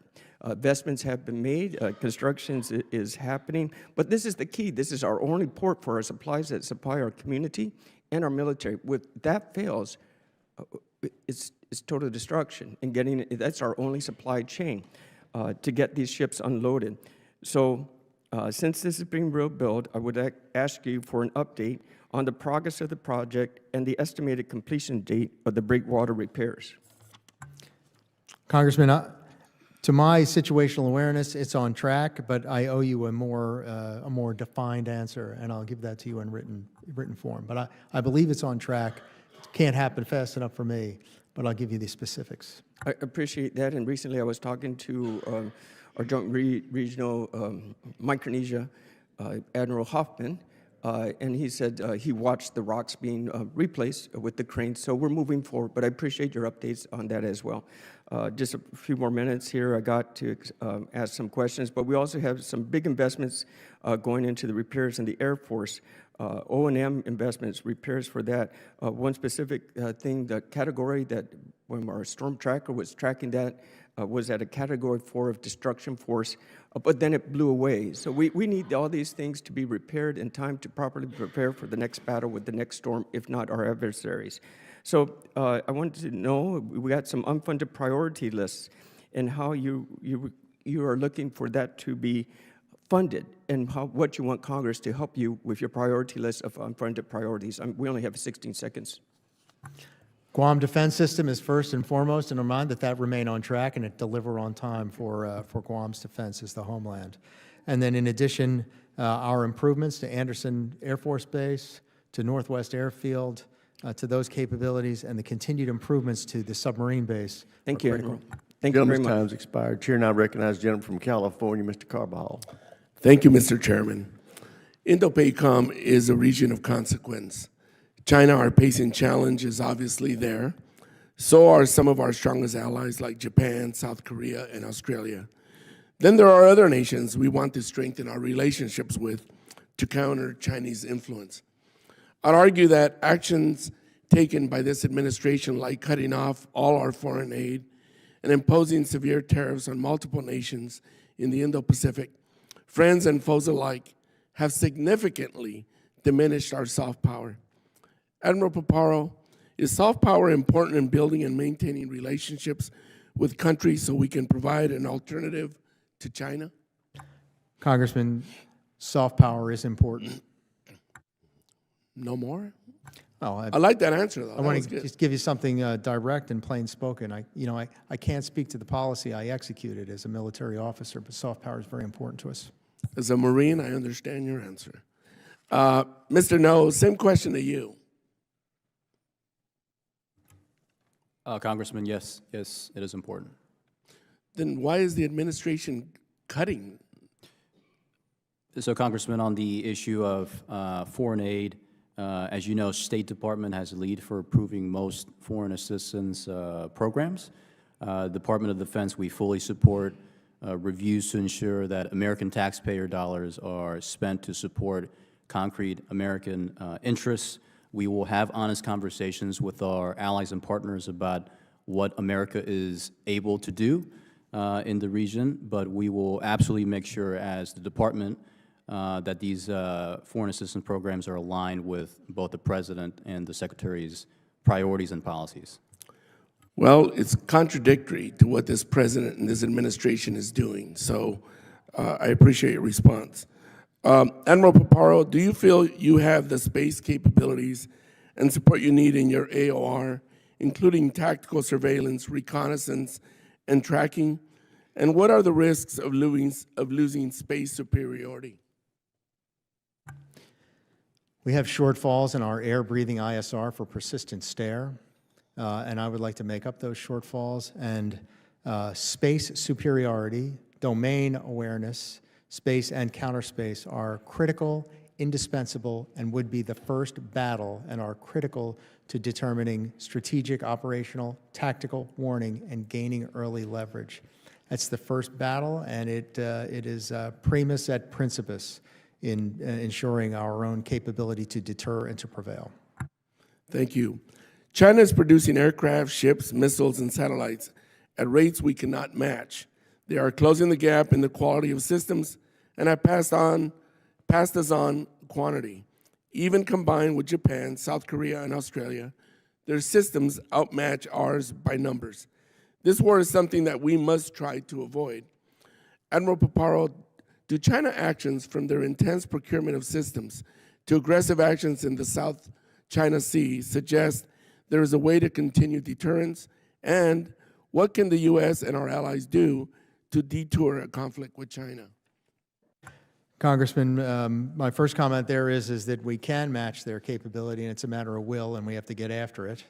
And second of all is that we can deter them in those areas, and we have to work towards it. But we've got to preserve our combat capability that we have, and then we've got to build the right capabilities at the right time to continue overmatch. And I say that we can match, and it's a matter of will, not as a snarky way, but just as an expression of hope and determination. Admiral, you could always be snarky here. It's welcome. With that, Mr. Chairman, I yield back. I thank the gentleman. Chair now recognizes the gentleman from Indiana, Mr. Mismer. Thank you, Chairman, and I'd like to thank all the witnesses for their service and for being here today. Admiral Paparo, last year your predecessor was asked about the hypersonic threat in your AOR. He stated that hypersonic weapons would be a major threat to U.S. forces and a potential conflict in the region. 2 years ago, Vice Admiral John Hill, the MDA director, testified before this committee that fielding a defensive system against hypersonic threat in 2035 was irrelevant and didn't meet the threat. Do you agree with that testimony? We have a now threat, sir, and I do agree. Thank you very much. Are you able to satisfy your requirements when the previous administration consistently came to Congress with an anemic Missile Defense Agency budget request? Presently, I think the most important element is to keep those hypersonic weapons on the rails with counter C5 ISR, but I will not admit any complacency about our ability to execute that mission. Okay, thank you. Would you agree that in the absence of a glide phase interceptor, we should look at stopgap measures? Absolutely. Yes, sir. Okay. While we're at it, can you comment on how our depletion of exquisite effectors in CENTCOM, in the CENTCOM AOR against cheap drones is affecting your ability to maintain the required magazine depth for your AOR? We should equip our forces in the field with the right kind of capabilities that gets the numbers in the right way so that we're not expending capabilities that cost millions against something that costs thousands. Yep, agree. Also, Admiral Paparo, in your testimony, you state that the survivable long-range fires are a key priority for your area, AOR. When I hear that, I immediately think of hypersonic weapons. The Conventional Prompt Strike program is intended to provide much-needed long-range strike capability for deep inland targets. How important to you is that CPS gets deployed to your command on a submarine? Critical on submarines, critical on the surface as well for the Army. Okay. Also, the Navy is targeting 2028 for CPS to go on Zumwalt. If that program does not come to fruition, is it acceptable to wait until CPS is available to be put on a Block 5 Virginia submarine? Need the capability now, and we need to go faster to get it on Zumwalt as well and get those Zumwalts stationed in Hawaii where they can be on point. Thank you, sir. Perfect, thank you. You've also previously testified that SLCM enduring forward presence in the Western Pacific offers range, flexibility, and survivability to extend deterrence and assurance. Congressman, I strongly endorse the acquisition of SLCM at soonest availability. Not 2034? 20 now, sir. Thank you. Has your command defined operational scenarios in which SLCM could be integrated into your theater operational plans? Yes, sir, and we'll continue to do so. Thank you. Also, Admiral Paparo, contested logistics will be critical capability to maintain our lethality and resupply not only of our forces, but of our allies in the Indo-Pacific. In your recent operational energy initiatives have been distracted with electrification and solar effects. What changes will you make to the Indo-Pac's operational energy effects, specifically related to investing in new, more resilient energy capabilities like advanced micronuclear reactors? I'm strongly in favor of providing the right kind of energy into the theater and not to be at any deficit at all. And if small modular reactors deliver that, which I believe they do, I'm strongly in favor of them, provided that they're operated safely. Thank you. Also, last year, the department announced it was cutting missile defense sites from 22 to 16 on Guam.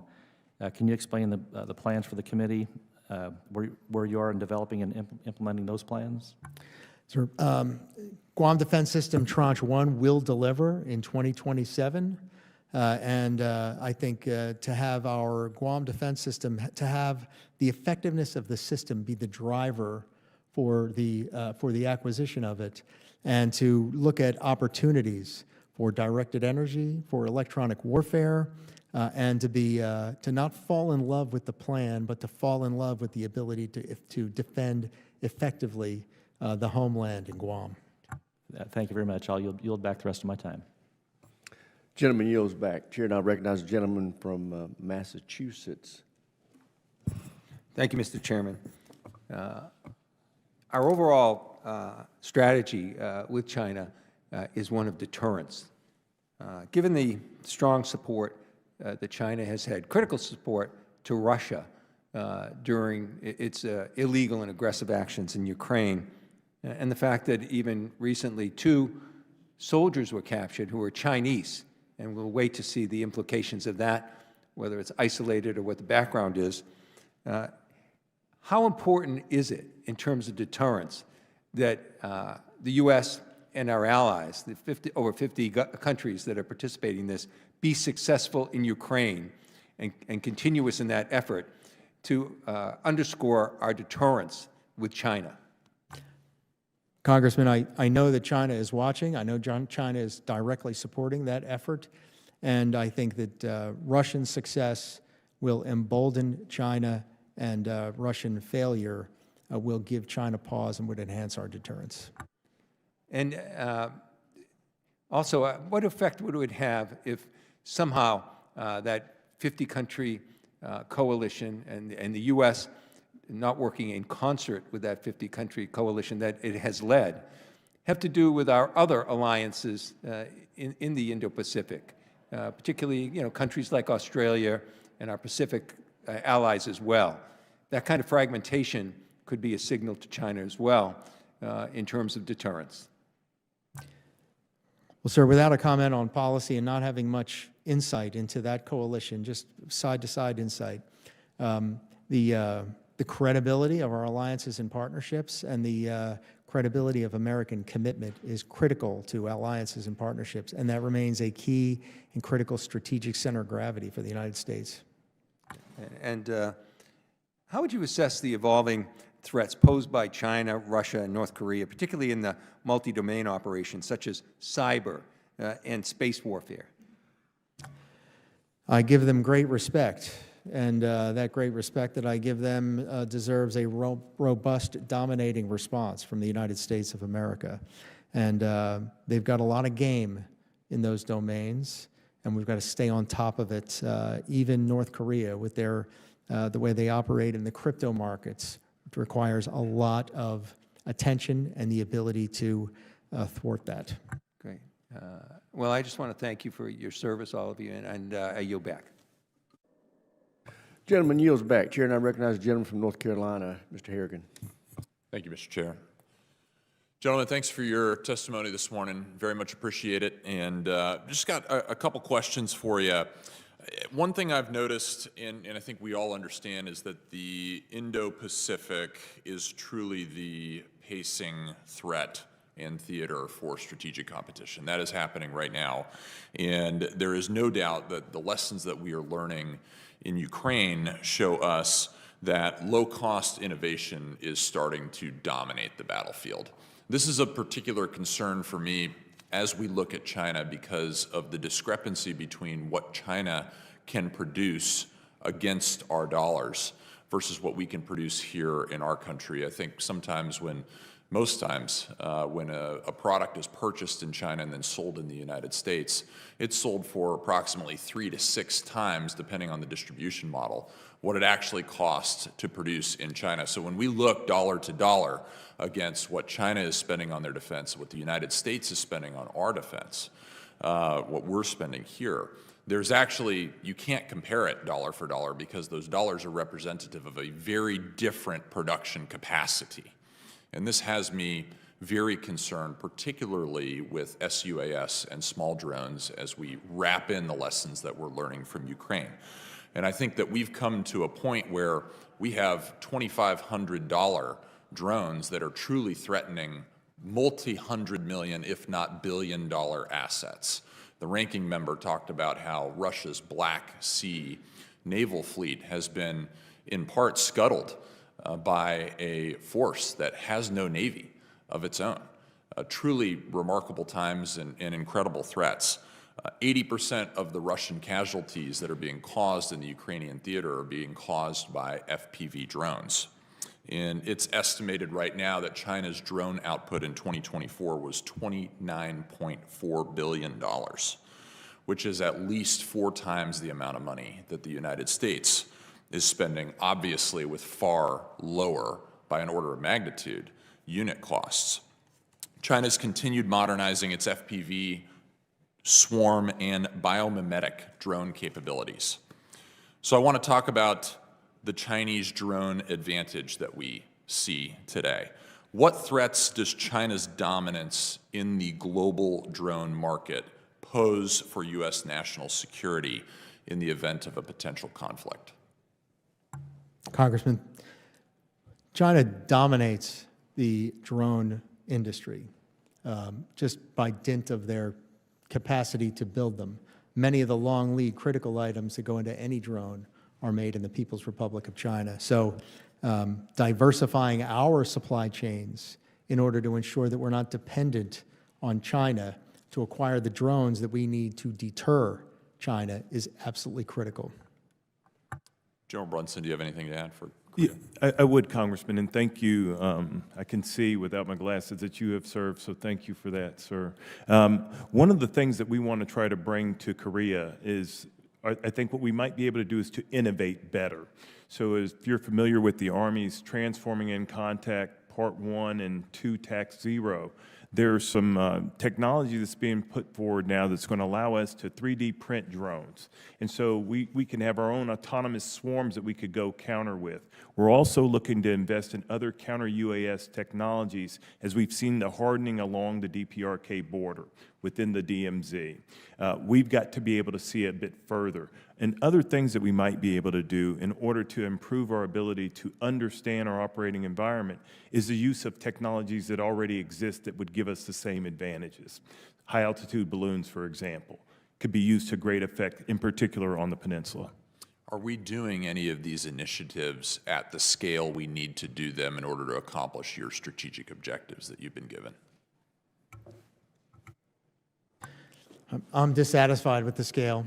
I'm dissatisfied with the speed, and we have to go faster, work harder, and get better. Thank you, sir. Thank you, gentlemen. Mr. Chair, I yield back. Gentleman yields back. Chairman, the gentleman makes an excellent point, though, about Chinese spending. You cannot compare it dollar for dollar with the budgets of our country for defense spending or any other country. It is not apples to apples. And that's just one of many illustrations that I'm glad that you pointed out. We now return to the gentlelady from California, Ms. Jacobs. Thank you, Mr. Chairman, and thank you to our witnesses for being here. Mr. No, first I want to turn to you. In your testimony, you frequently emphasize the importance of a whole-of-government approach to counter Chinese influence.